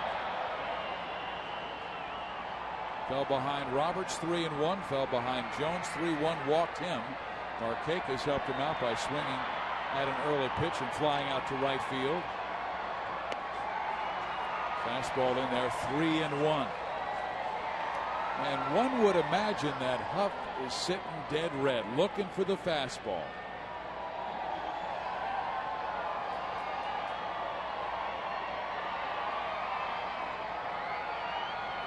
Aubrey, great star from the University of Miami, now in his 9th big league season. Fastball misses, ball 4, so 2 walks in the inning by Jepson. Lexus pursuing perfection. We're going to show you Aubrey Huff's home run. It was a 3-run shot in the third off of Irvin. Man, that was a nice, easy swing, and Aubrey, he knew he got it. Tell you, that nice, easy swing when you got a hard thrower that provides the power. Lexus pursuing perfection on Aubrey Huff. Jeff Mathis just went out for a visit. Do you think he's telling Kevin Jepson that, hey, your fastball's really good, but you're not locating it? This Reimold kid, because you're struggling, might swing at a first pitch fastball. Let's give him a first pitch strike curveball. No, I wouldn't think that. This fastball's his best pitch. He's got to come in there and command that pitch. But he hasn't. He does throw a first pitch curveball, but misses. Reimold has showed pretty good plate discipline. Has walked once tonight.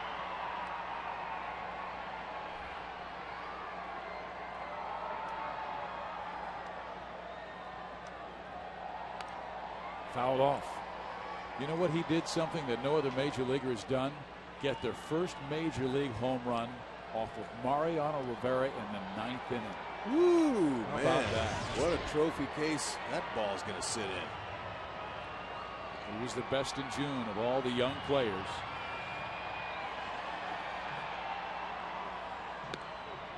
There's a good fastball at 95. The count is 1-2. I hit mine off a closer, Jim Gott, for the Pittsburgh Pirates, but it was an accident.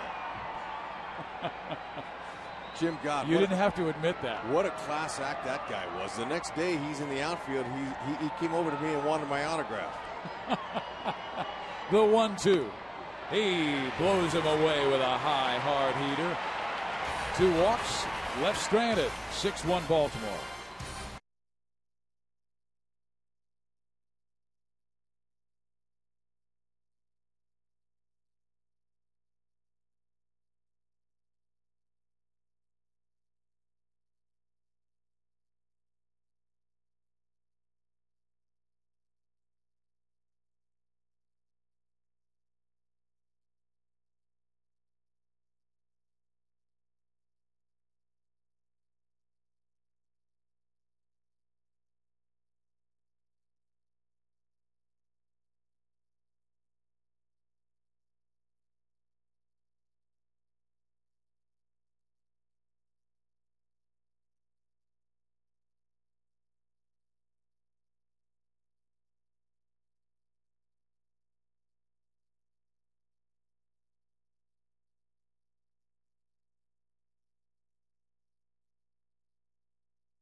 AT&T, the nation's fastest 3G network. AT&T, your world delivered.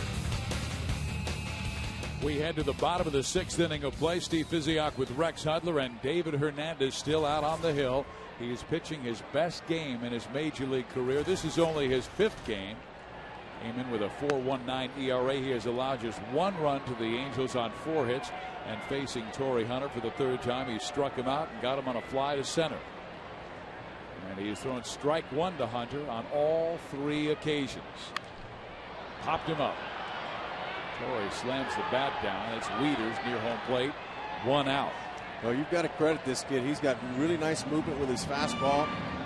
His curveball and changeup, he's been bringing them in 2nd, 3rd time around. And it was only that 4th inning where the Angels scratched a run. That was a nice little C&I double in the left center field gap that plated Juan Rivera, but he's been good. Since that double, he's retired 5 straight. 16th round pick by the O's out of a junior college up near Sacramento. Here is a breaking ball that misses.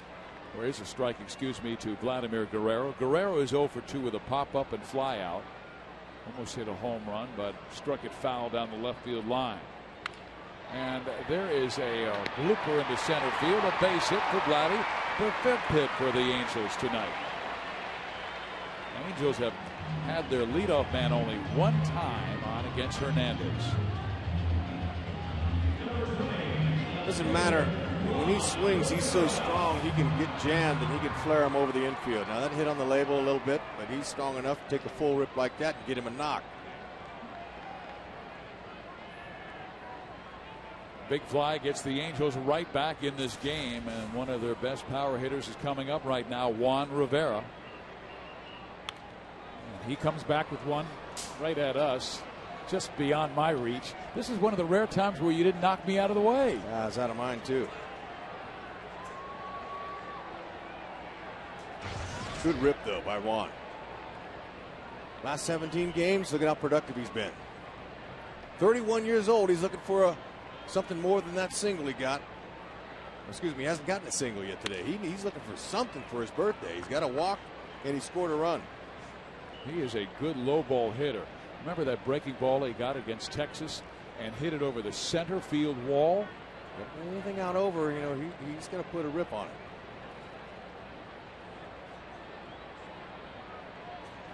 Ooh, fastball at 92. He waves at 1 and 2.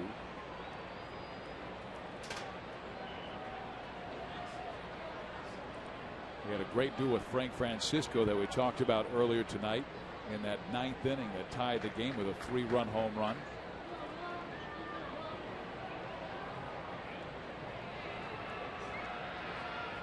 Righty-righty matchup. Guerrero first base. Ooh, again, he was on that heater at 92. Tell you, for a catcher to be 6'5", look where Wieters sets up. I mean, squatting down, he's almost as big as the Angel hitters. He and Joe Mauer are the 2 tallest catchers in the game at 6'5". Mike Scioscia said, if you're that size, you have to be a great athlete to play that position. Oh, look at that. Great breaking ball by Hernandez, and he strikes out Juan. Yes, it was. He took a lot off of that, too. That fooled him. But the location was even better. It's on the outer half like that. Ooh, 2 strikes. That's a perfect pitch. He was a strikeout pitcher throughout his minor league career. Only his 2nd strikeout against the Angels tonight. He's been taking off, putting on with his fastball, and doing the same with his breaking ball.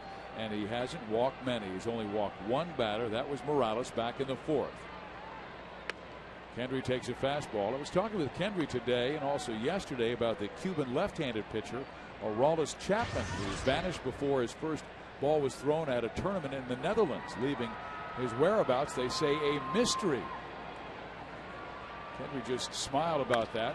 Here's a drive by Morales, and that's a long blast, and that will cut the lead in half. Whoa, baby, talk about the sweet part of the wood. He squared that one up, and there was no doubt. Wow, Morales continues his extra base hitting, and with a big fly there, his 14th, ties Juan Rivera for second on the team in homers. What a stroke, short and quick. Hernandez hasn't made too many mistakes, but there was one out over. We're going to show you another good swing here. You got to get that ball out front, contact out front of the plate about maybe 6 inches, and he knew it. Now Meiser is Turris, and he checks his swing on a changeup for strike one. Morales, number 14. That's 38 extra base hits. Now all of his home runs have been from the left side of the plate. Ground ball first. Huff has it. Out recorded. But the Angels come up with 2 on a pair of hits and cut Baltimore's lead to 6-3.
Specialist Jeff King and Sergeant James Hartzog. Let's welcome these gentlemen and thank you for tonight's pregame flyover as well as the services to our country. That's the crew from the Air National Guard who flew the Black Hawk helicopters over the stadium early today, and they're part of the Welcome Back Veterans program that they're trying to promote here in the ballpark and throughout all the stadiums in the major leagues. And the goal of Welcome Back Veterans is to raise $100 million for research relating to post-traumatic stress disorder and traumatic brain injury, and to provide job opportunities for veterans. Amen to that.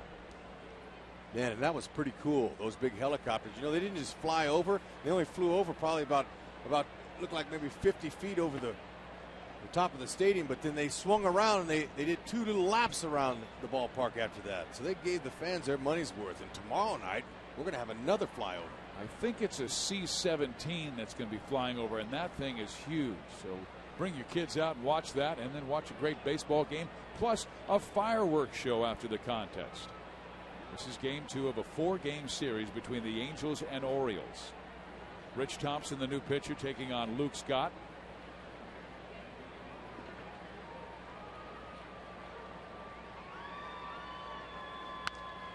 Fouled off the left side. When you and I were on radio last week, I interviewed Rich Thompson on Sunday about coming from Hornsby, Australia, and what life was like there as a young amateur player. And I said, what sports did you play growing up? And he said, well, I played them all: basketball, soccer, cricket, baseball.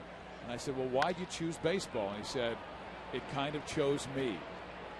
And he said, that's the one I had the success with, so I continue to play baseball. And he gets Luke Scott, and he made it all the way to the big leagues. But at the age of 17, he signs a deal with the Angels and comes to the States. And I tell you, that's a long way to be away from home in some of those minor league cities. Yep, sure is. His nickname is Chopper, after a character in an Australian movie. He's got a good fastball, a nice overhand curveball, and he's been mixing in a few changeups too. But in order for the Angels to stay in this one, the bullpen's got to be tight. Jepson walked a few, but he did his job, and he got out of that last inning. Now it's on to Thompson.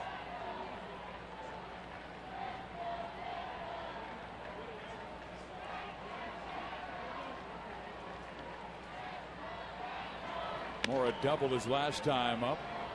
It's a fastball here that barely misses 2-0. Yep, Bruce, home plate umpire Bruce Dreckman, he's not giving those corners. But he's been consistent the whole game.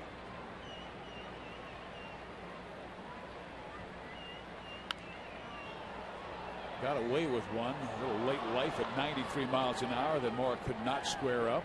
A 2-1 count. Rich Thompson, one of several Australian players to play in the Angels organization, against Melvin Mora from Venezuela. Fastball low.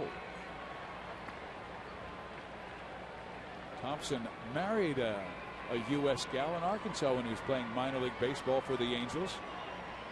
And now she writes a blog about his experiences going back and forth from the majors to the minors. He married up, no question. She's a beauty. Now, I don't know her personally, but man, is she a looker. Here is a flare to right center field. That's a base hit. Well, I hope she's watching, because I'm sure she'll take that as a compliment.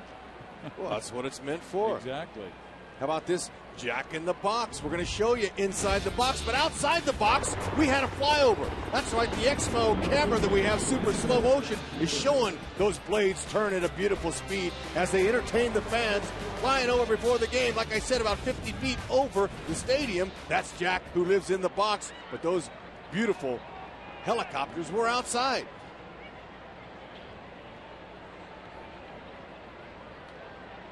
Here's Matt Wieters. Breaking ball misses in.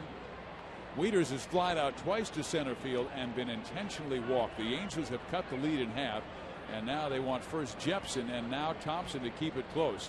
Irvin Santana got the start, gave up 6 runs in 5 innings through 99 pitches. But away, 2-0.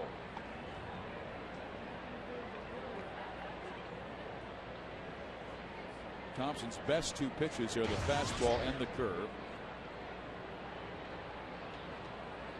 Wieters big, strong, and he can hit it a long, long way. He has some storied home runs in the minor leagues. Fastball misses down low and in. So it's a 3-0 count.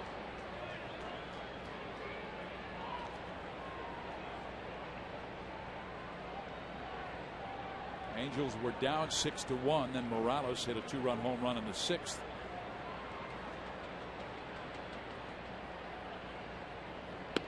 In there, 3-1. Hernandez went 6. He might be done with Baltimore trying to protect that 3-run lead. I don't know. I'm leaving him in. The kid looks good, but maybe we think of something else. Now that's a 3-1 rip there. He wanted to swing the bat. Got himself a good hit and count. Rich Thompson, a.k.a. Chopper. We saw those choppers fly over. He wants to punch right here. Or maybe a ground ball double play would suit him, but fastball, curve, what you going with? I'm going fastball. Down, knee high, make him lift it. But Mathis is in control. He's calling the pitches. Curveball, man, he adjusted well and strokes it to center field. Around first base, Melvin Mora holds there. Hunter hits the cutoff man, Eric Ibar. Hanging breaking ball. Hey fans, the Angels host Texas on this Tuesday, July 7th, and all fans in attendance will receive a free Angels military style hat courtesy of Walt Disney's G-Force. This green hat has a distressed bill with Angels Club lettering across the front. Log on to angelsbaseball.com to purchase your tickets today, and that's a great series with right now the second place Rangers coming to town. Texas a half game back because they won tonight 3-1 over Tampa Bay, but that's the hat you'll get if you're here on Tuesday. Yeah, and if you think that the hat's distressed, it doesn't have a personality. It just has a couple of little marks on the ends of the hats, and that's why they call it distressed. Makes it look a little bit used and a little bit worn. which is nice. I like that hat. Angels written across the front of the hat like that. It's cool. I thought they drove it here during rush hour traffic. That would distress you a lot. No question. Batter is Robert Andino. Thompson needs to keep it close. 2 on, 1 out.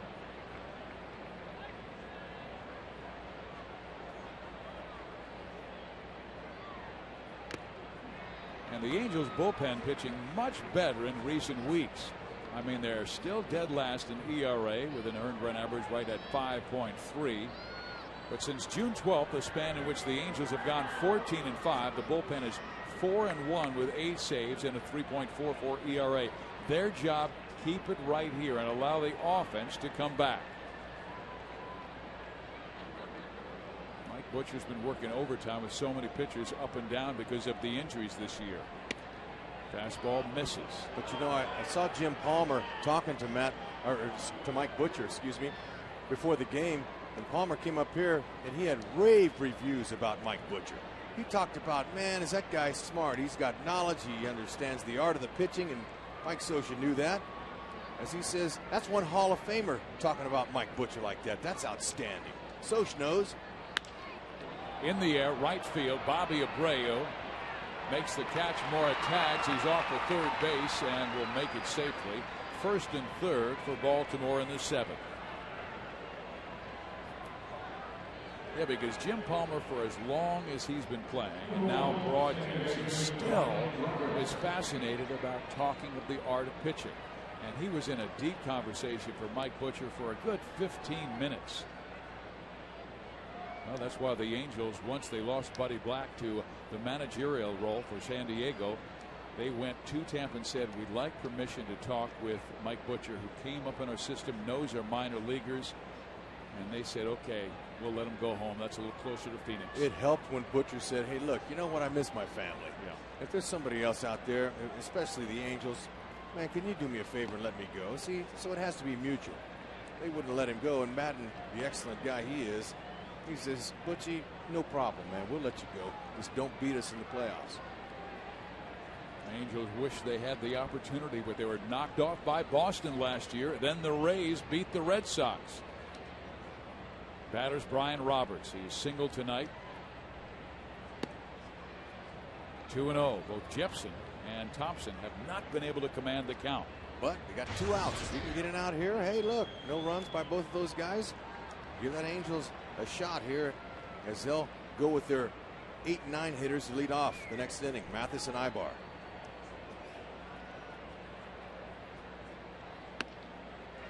Two balls, 1 strike. Looked like Roberts was taking all the way.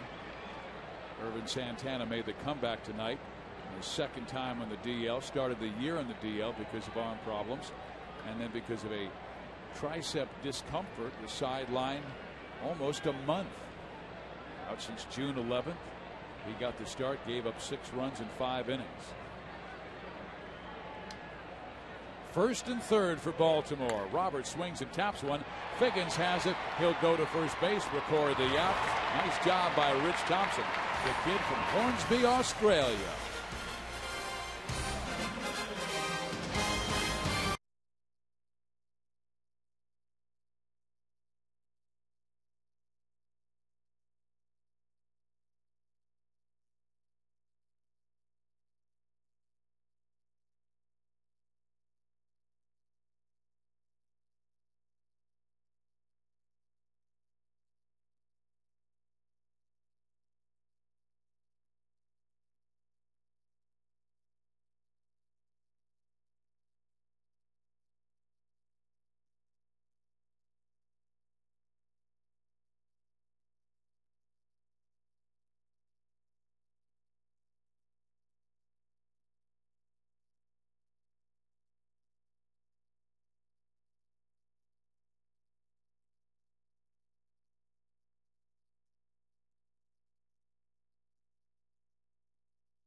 104 at the Big A tonight. Baltimore has a 6-3 lead.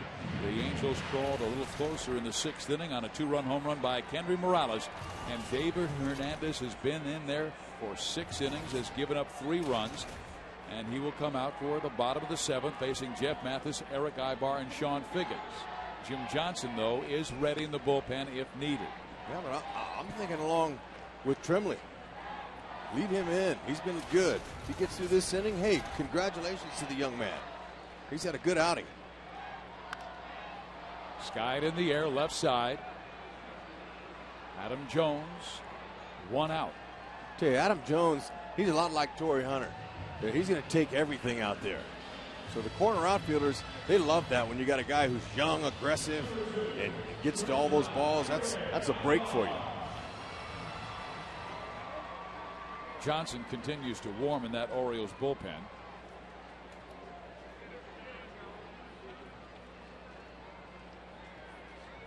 Ibar shows bunt, pulls it back, was ready to take a swing, and then takes it low, ball 1. Eric reached on a fielder's choice in the 3rd inning and tried to bunt his way on, and Hernandez threw him out in the 5th. He's swinging. No, he's going to bunt, and he takes a strike. 1-1. That is the excitement of watching a guy like Ibar. Esturris, these guys, you never know what they're going to do. They're an action type player. They're going to bunt. They're going to slap. This guy, he gets a lot of infield hits. I like that. Now he's out here, but good try. And again, David Hernandez, they left him in. He's got 2 quick outs here. This most likely will be it for him. Yeah, he's thrown 102 pitches. He's thrown as many as 110, and that came in his last start, and he only lasted 5 2/3. This is the longest he's ever gone in a big league game, and this is only his 5th game. And he has really been an emergency starter, even though he had a heck of a year last year, going 10-4 with a 2.68 earned run average, and led the Eastern League in strikeouts with 166.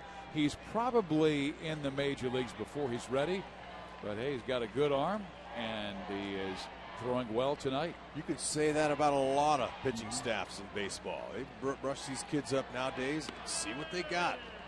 Well, they got Uehara, Sarfate, and Simon all in the DL, 3 pitchers, and we told you the Angels 4 with Escobar, Mosley, Lukes, and Shields. Lukes is the closest to coming back. He's in a rehab assignment down in Salt Lake. Escobar has not started throwing yet. He's still going through his physical therapy and exercises. Well, what a ratio this kid has. 105 pitches, 73 strikes. 3-1 to Sean. Keep it going. The Angels scored their 2 runs with 2 out in the 6th. The big guys coming up next in Abreu and Hunter.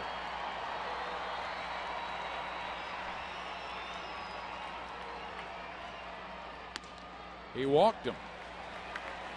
Could not get that final out. And could this be it for him? Jim Johnson's a right-hander, so you don't have the lefty matchup. And here comes Tremblay, and I think he will bring on Johnson anyway. Yeah, no shame in that outing, though, man. He did a good job against a hot team. Angels trail by 3.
doing more on defense. I'd love to show Sean Figgins any chance we get. Look at this low to the ground spin move. No problem. That's routine for Sean Figgins.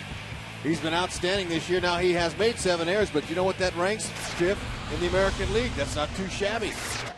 He's getting her done. Now, with the Angels down and a new reliever in, I wouldn't expect him to steal a base with 2 outs here because you got Abreu who's coming off a hot game with 2 home runs now. Hernandez becomes a spectator. Nice outing. The man at first belongs to him, but right now a quality start. Bobby Abreu producing damage as Jim Johnson comes out of that bullpen. Big guy, 6'5", 230, lively fastball. He's 25 years old from Johnson City, New York. That's right. He's got a nice ERA, 2.87. This will be his 34th appearance, which will lead all of their pitchers in appearances. One reason they brought him in, lefty's only batting 172 against Johnson. Okay, now that's because his fastball's good. It's low to mid-90s, curveball and a changeup. They're going to use that curveball as his out pitch.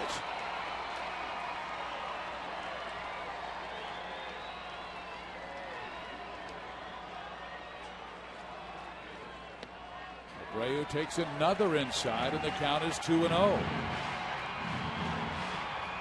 Bobby with a great eye. He leads the Angels in walks with 45 this year. Melvin Moore calling time and going in for a word with Jim Johnson. Now you've got a right-hander on deck, and you would think that matchup would favor Jim Johnson, but righties are batting .312 against Jim, and lefties, as I said, only 172. Numbers sometimes tell a big picture, but they don't tell the overall story. You might just leave him in. In there, a strike. No, I think they'll leave him in, but I was just talking about the matchups, and you've got Abreu at a 2-1 count. He's been used as a setup man this year, but this guy's capable of being used as a long man. He's one of the better pitchers out of their pen. Figgins goes, pitch is swung on and missed, throw by Wieters. Got him! Tag right on top, but I like the release point of that kid Wieters. Man, that was nice.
Trying to creep back in it, but some good pitching by Johnson there got him out of it. Let's check out Figgins stealing here. I don't necessarily agree with the call, but hey, look, I mean, as far as the steal attempt, but this call was right on by Darling. Okay, good tag there by Andino. Watch how he makes the tag and he spins away from contact. That's how you keep the ball in your glove. You spin away from it. You don't spin into it. That's a good tag. Wieters showing some skills, as big as he is coming out of that backstop position. Good transfer, glove to hand. The kid looks good. Matt Palmer will come out of the bullpen. He has been a starting pitcher this year for the Angels. Palmer, a 7-1 record, a 5 earned run average, had 2 shutout innings coming out of the pen the other day in Texas. Just 2 times out of the pen. This is number 3. He will face hitters 2, 3, and 4. Adam Jones, Nick Markakis, and Aubrey Huff. A curveball struck foul.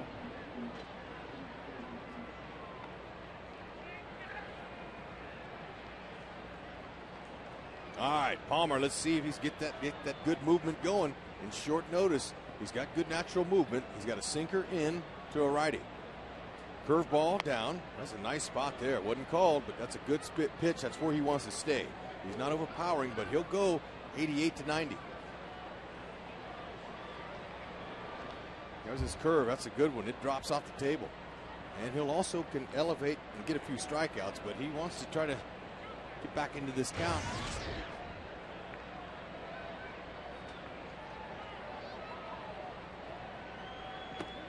Because the Angels have Palmer coming out of the bullpen, they will start Sean O'Sullivan tomorrow night against Jason Birkin, another rookie who will start for the Baltimore Orioles.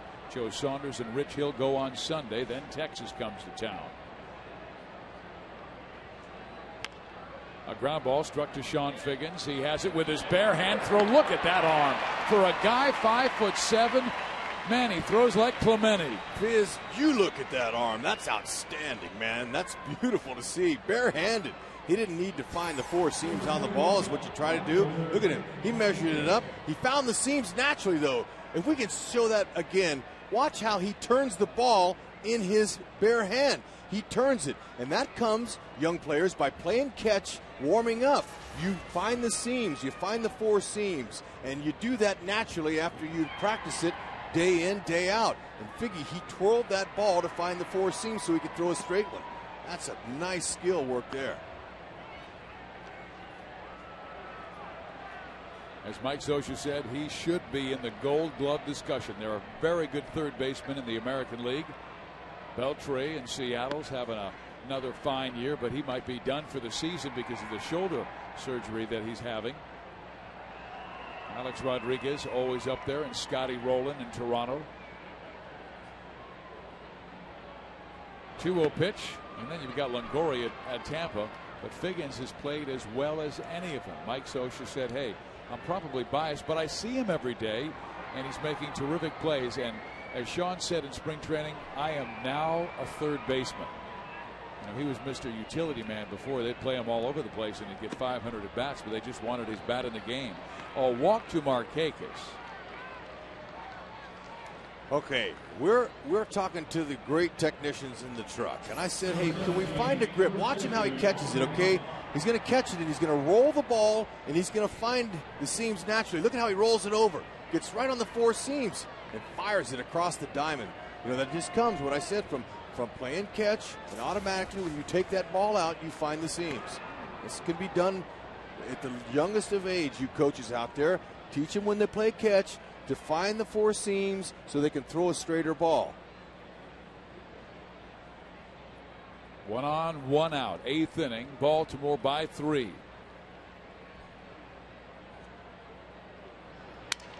Broken bat, and that will slide over the head of Kendry Morales. That was pinwheeling towards him, and he just looked at him and said, uh-oh, I better get out of the way. I'll just duck. There's an Aubrey Huff model, personalized. Kids, you get to the big leagues, you can have your name on your bat, too. He's going to have to get a new one. Because that's what happens when you swing an inside pitch and it hits inside of the label. Nothing but tatters. That almost went as far as the ball did. Call that getting in your kitchen. Take the chef's hat off. That's what ball players will tell you when you get back to the dugout. Good breaking ball there. Very good one, and the count is 1-2. And he has that kind of command with that curve. He is a strikeout pitcher. It's deceptive because it's a good breaker. It starts up around the letters, and to the hitter he says, ooh, that's going to be in my spot, but it's got so much torque down that it's good. Palmer, earlier in the year, I sat with him in the dugout before a game. He was showing me about how his wrist is locked in a certain position. And it's from repetition. It's from being trained. And he says that it comes out of that slot every time, and it allows natural movement, especially into a lefty. He's got a pretty good little mover. They want to call that a little bit of a cutter, go ahead, but it moves in to the lefty.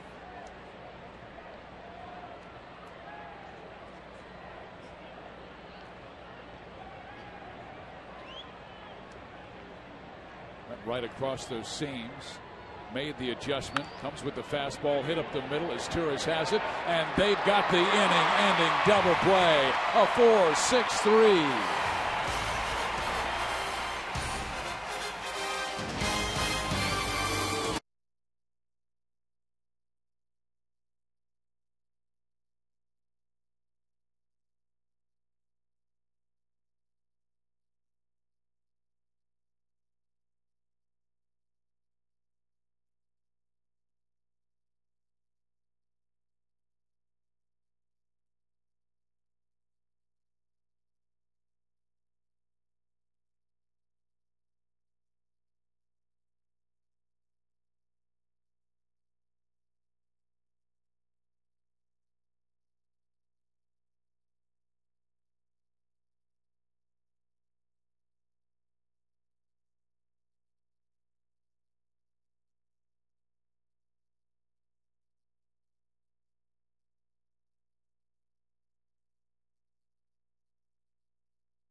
Speed and a big league game. Baltimore has a 6-3 lead, but that young lady has total confidence that her Angels will come back.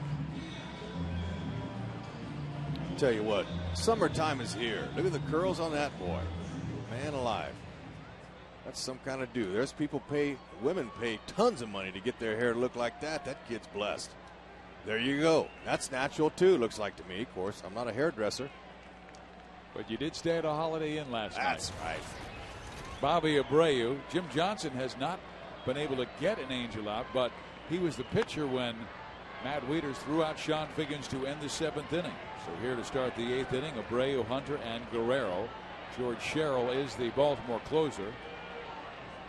If the Angels don't come back and win, they'll be back into a first-place tie with Texas in the American League West. Rangers won today, 3-1. And obviously a well-pitched game by Tommy Hunter. And Hunter will be the final pitcher on Wednesday when the Angels face the Rangers in a 3-game series starting on Monday. Hunter against Santana. 3-0 count with Bobby Abreu. Well, you've got some pretty good sluggers coming up here. Hunter next, Guerrero, Rivera, Morales. Base runners. That'll work. Walked him on 4 pitches. If you're traveling and can't watch your Angels on Fox Sports West or KCOP, you can always catch the game on your computer with MLB.tv. New 2009 MLB.tv premium features include HD quality where available and the ability to pause, fast forward, and rewind live games. For more details, visit angelsbaseball.com, where baseball is always on. Torrey Hunter, the battery, is 0 for 3 tonight.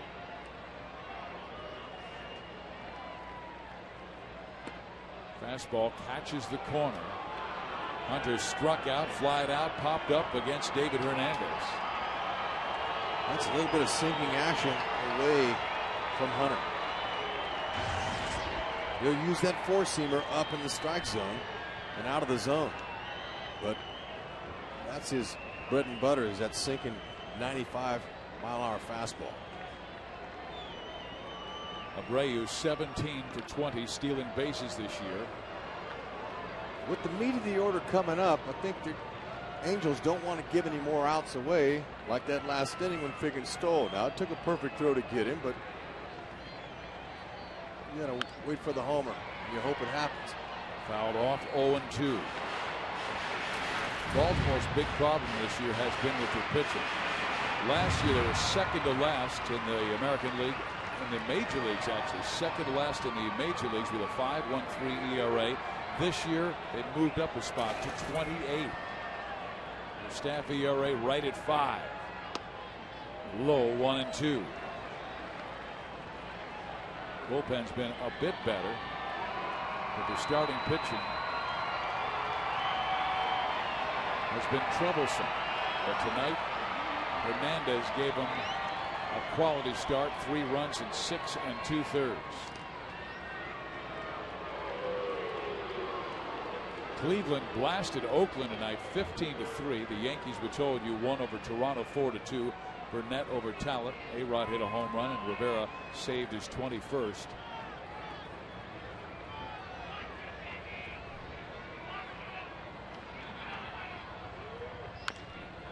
Chopper over the infield.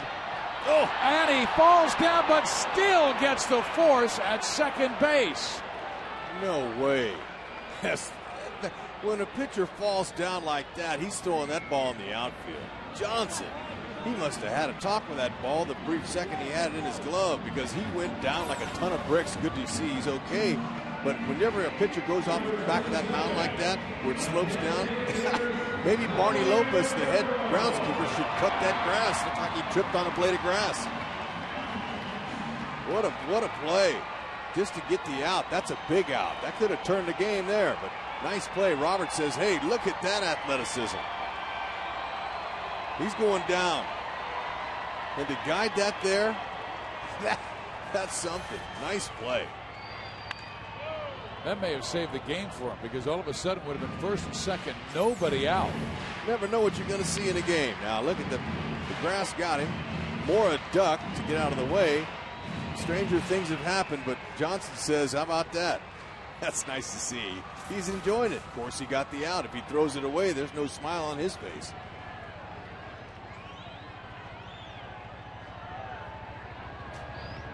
It's back to the screen. That will send Hunter to second base. So the Angels staying out of a double play situation. Just keep the pressure on. Keep coming back. The Angels at one time were down 6-1. Boy, that ball missed by a lot. Can't blame Wieters for that wild pitch. Matter of fact, at one time the Angels were down 6-0. Then they scored a run in the 4th and 2 in the 6th. Trying to come back here. Man in scoring position, Torrey Hunter at second base. Ooh, he went. And that was a ball well in the dirt. That's the pitch that Vlad is most vulnerable to.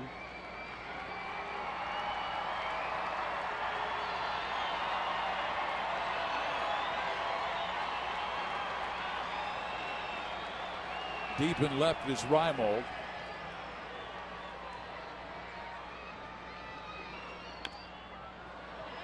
Foul.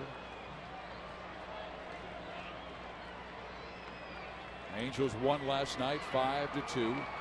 Start this homestand well. They've got 4 with Baltimore, then 3 with Texas, and then welcome the New York Yankees.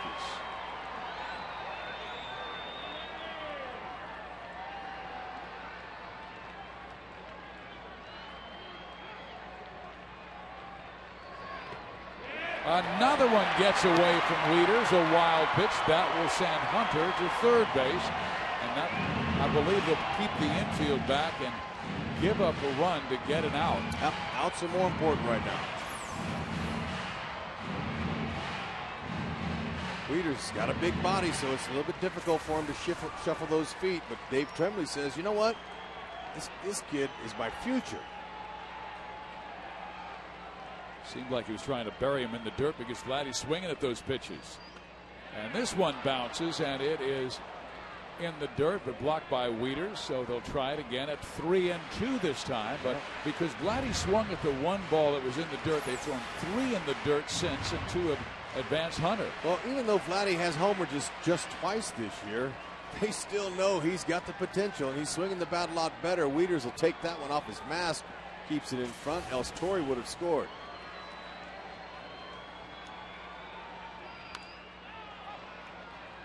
Just got a piece of it.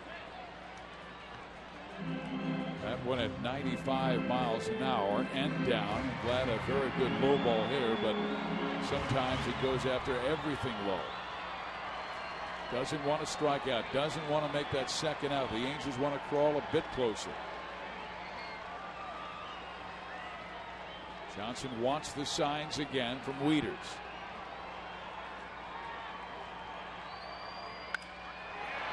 That will get the run home.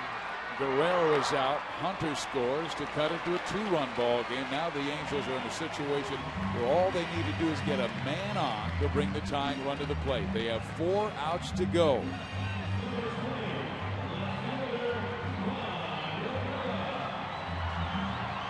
So a walk and 2 wild pitches help the Angels get a little bit closer.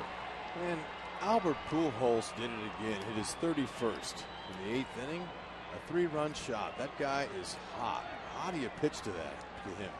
He's on pace for about 64, 65 home runs. I think it was a grand slam.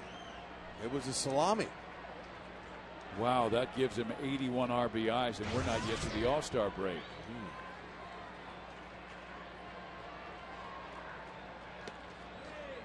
Breaking ball misses outside. 1-1. Been seeing a ton of breaking balls from Johnson. He knows that those pitches are harder to hit out, and they're more of a trick pitch than anything else.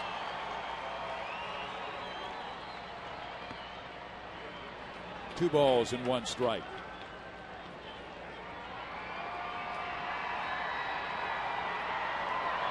Irvin Santana, the Angels starter, gave up 6 runs in 5 innings, 2 in the first. Luke Scott with a big double, a 3-run home run by Huff in the third. Low, it's 3-1. 1 more of those. The tying run will come up, and it will be the guy who hit a home run his last time up in Kendry Morales. Irvin Santana, he can hold his head high. He looked good. I loved how the ball came out of his hand. Command, hasn't pitched in a while. There's a knock. And there's a base hit to left field, and the Angels in the 8th inning are bringing up the tying run. It will be Morales. Hey, you talked about that good average that Johnson has against left-handers. That's the reason that Dave Trimley, the manager for the Orioles, he's going to leave him in. Morales, who man? He squared up his 14th. Nice little 2-run shot. Scored Vladdy, who was on board with a single. We saw a multi-home run game last night from Abreu. Could we see another one? And if we do, this is a new game. Morales takes strike 1.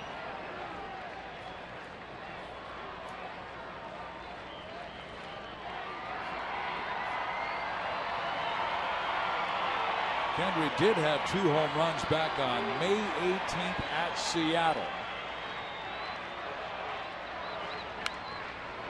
Cracks that one foul, and he's in the hole, 0-2.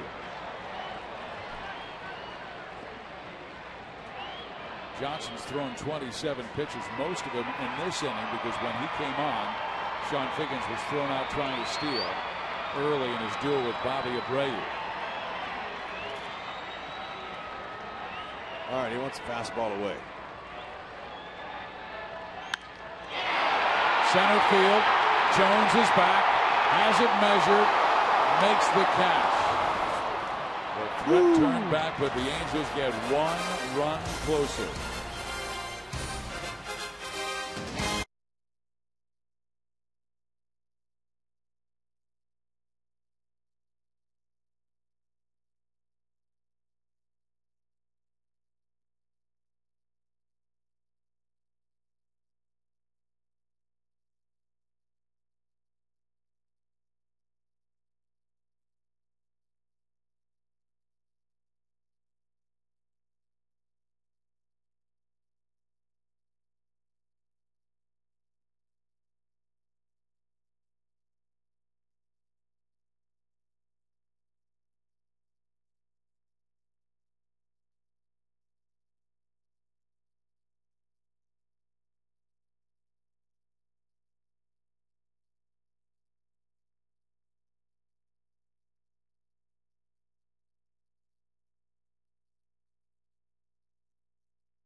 Ninth inning, and baseball's biggest stars go head-to-head in the summer's biggest event as Fox brings you every thrilling moment of the 2009 Major League Baseball All-Star Game with President Barack Obama throwing out the first pitch during the Pepsi All-Star pregame show.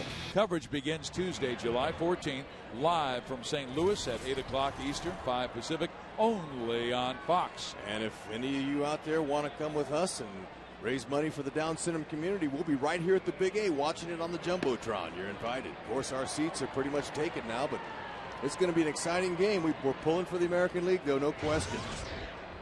Nolan Reimold, the batter. Ground ball struck Palmer, backhands his throw in time, 1 out. Palmer's a good athlete. We've seen him field his position very well this year, and he's opened up a lot of eyes. Working himself a nice opportunity for him, and he's pitched with a sense of urgency this year, and he's got one of the best winning percentages in baseball.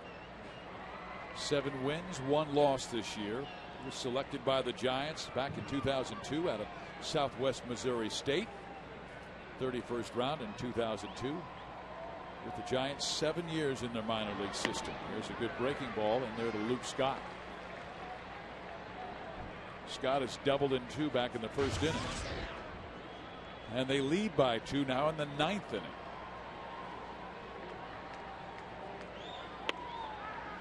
Change up away.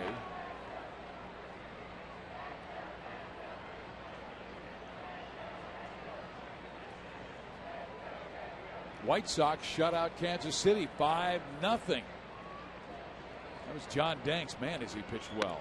Both he and Gavin Floyd really pitching well in the last month. Zach Greinke took the loss in that one. He's now 10-4. And Minnesota lost. That can't be right. It's 8-8 in the 15th inning. Detroit and Minnesota have gone to the 15th inning tied at 8.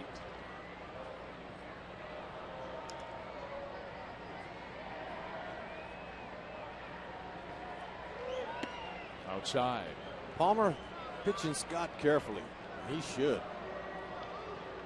Scott has a double. He got that off of Urban Santana off the wall, knocked in 2 with the bases loaded early in this one.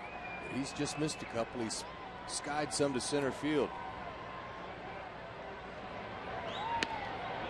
How about that? Good fastball, late life to it. It's 3-2. See if he can repeat that baby. That's right where he wants to stay. Scott, low ball hitter. He hits anything out over, but most hitters like it in. Left-handed hitters like it down and in. But you're taking a better chance just staying out where Napoli is. Excuse me, where Mathis is sitting. Watch where Mathis sits up. He gives great target. Talking to Angel pitchers, they love pitching to him and Napoli. And they both give good targets, and they give it early so they know exactly where they want it. He's throwing 2 very good fastballs. Will they stay with it? Looks like it. Well executed. Yep. 4-3, 2 outs. That's what you want. Little natural sinking fastball away, and a pull hitter tries to pull it. He grounds out. Tell you the way Palmer has looked in his first 2 outings out of the bullpen. He looks confident. His command's been good. He fought back in the count that time, falling behind Scott 3-1. 3 terrific fastballs to get the ground out. Bullpen's much better since June 12th. The Angels have gone 14-5, and the bullpen's 4-1 with 8 saves and a 3.44 ERA. That's pitching much better out of the pen. They've looked good tonight. They've given him 4 shutout innings if Palmer can complete this 9th without a run scoring. Jepson, Thompson, and now Palmer for 2. Looks like Palmer might move up in that pecking order. One thing Mike Scioscia said he liked about him is because he's been a starter, he gives them length. If a starting pitcher struggles earlier, they can have him go deeper. That was George Sherrill warming up. It was a fly ball struck to right field, foul. That'll get out of play. It's 2-1. And he also said if we have extra inning games, he can give us 2, 3, 4 innings. Valuable guy. No question. Of course, a spot starter, but the Angels will not need a fifth starter until after the All-Star break because of next Thursday's day off.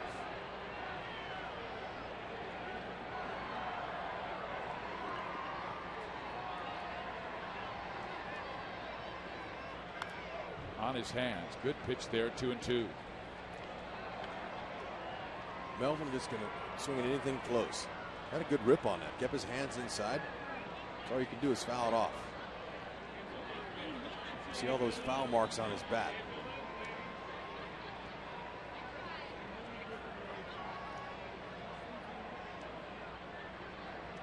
Moore has doubled and singled his last two times up, 2 for 4.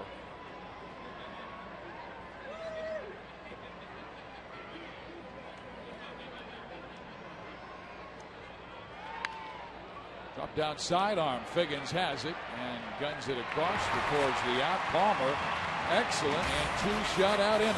The Angels need 2 to tie.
That is a big monkey down there in the stands. You got a little one and a big one. The big-headed monkey means 3 runs.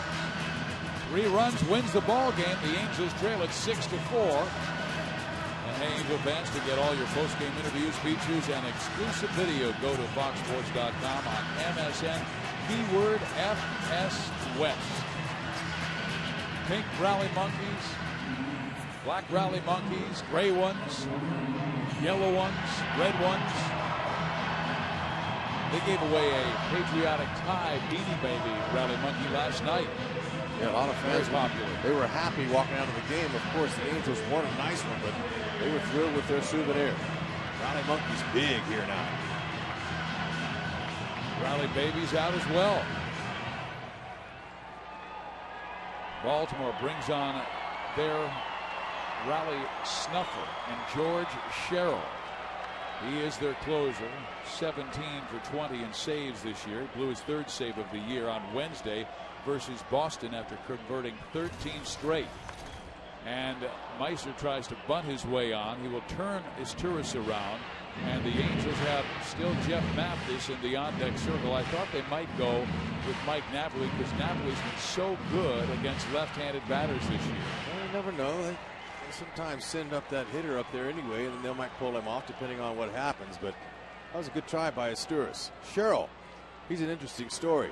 Not overpowering, fastball curve. Now he's ahead 0-2. He used to start when he started his pitch, he would be open. He would be flat open, but he's closed his stance now. It's helping him to keep his shoulder in there and gives him more depth on his breaking ball like that. He's an interesting story. This guy, he evolved into a closer. He was an independent league player. This guy was, looking for a job, and all of a sudden, he found magic.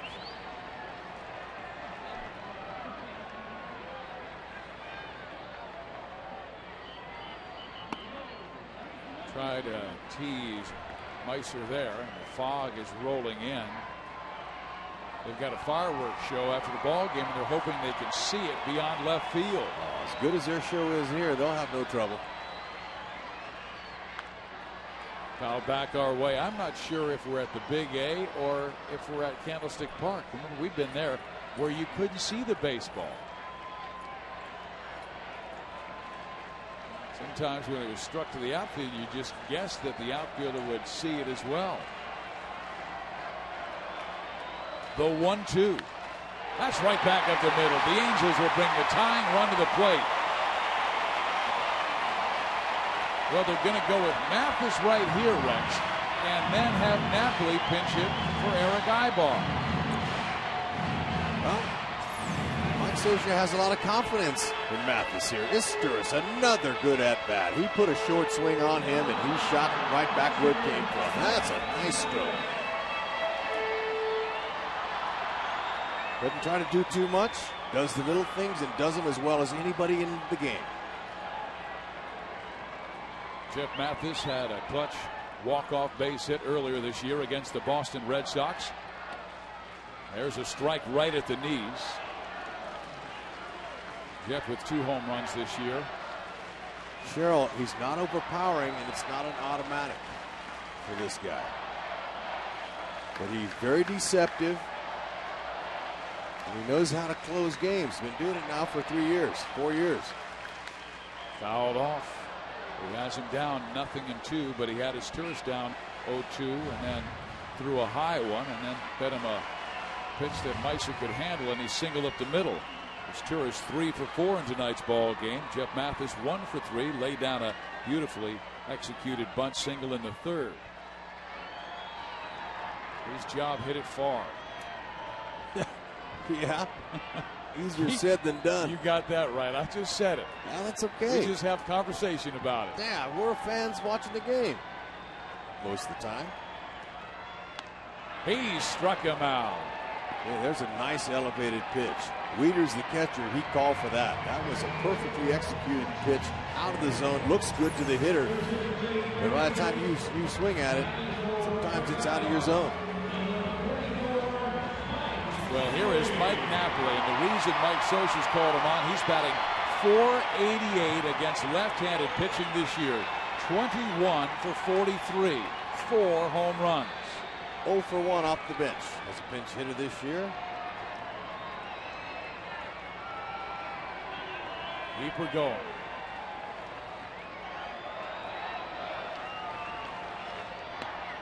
Strike 1. That's what you call a backdoor curveball. Comes in the back of the plate, catches a little bit of the corner.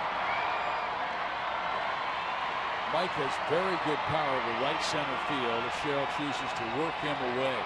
Be careful with his fastball. Ooh, that was it. That was the pitch. Yep, that's the one he likes. He just missed it. And as a pinch hitter, you don't have the luxury of hitting again. So every swing counts, and it's not easy. That's why it's one of the toughest jobs in all of baseball. Trying to come off the bench cold and deliver a big hit in the 9th off a closer, that's hard to do. Cheryl has had 0-2 counts on all 3 Angels. Had his Turris down 0-2, then on a 1-2 pitch, he lined a single up the middle. Mathis was down 2 strikes, struck him out. Now 0-2 count on Mike Napoli. And he hits it sharply. Mora has it. 1 and done. Game over. Baltimore evens this series with a 6-3 victory, 6-4 victory over the Angels. Wow, George what a Cheryl with his 18th save. Yeah, that's a good ball game, though. Angels tried to get back in it, but I tell you, David Hernandez, he was good.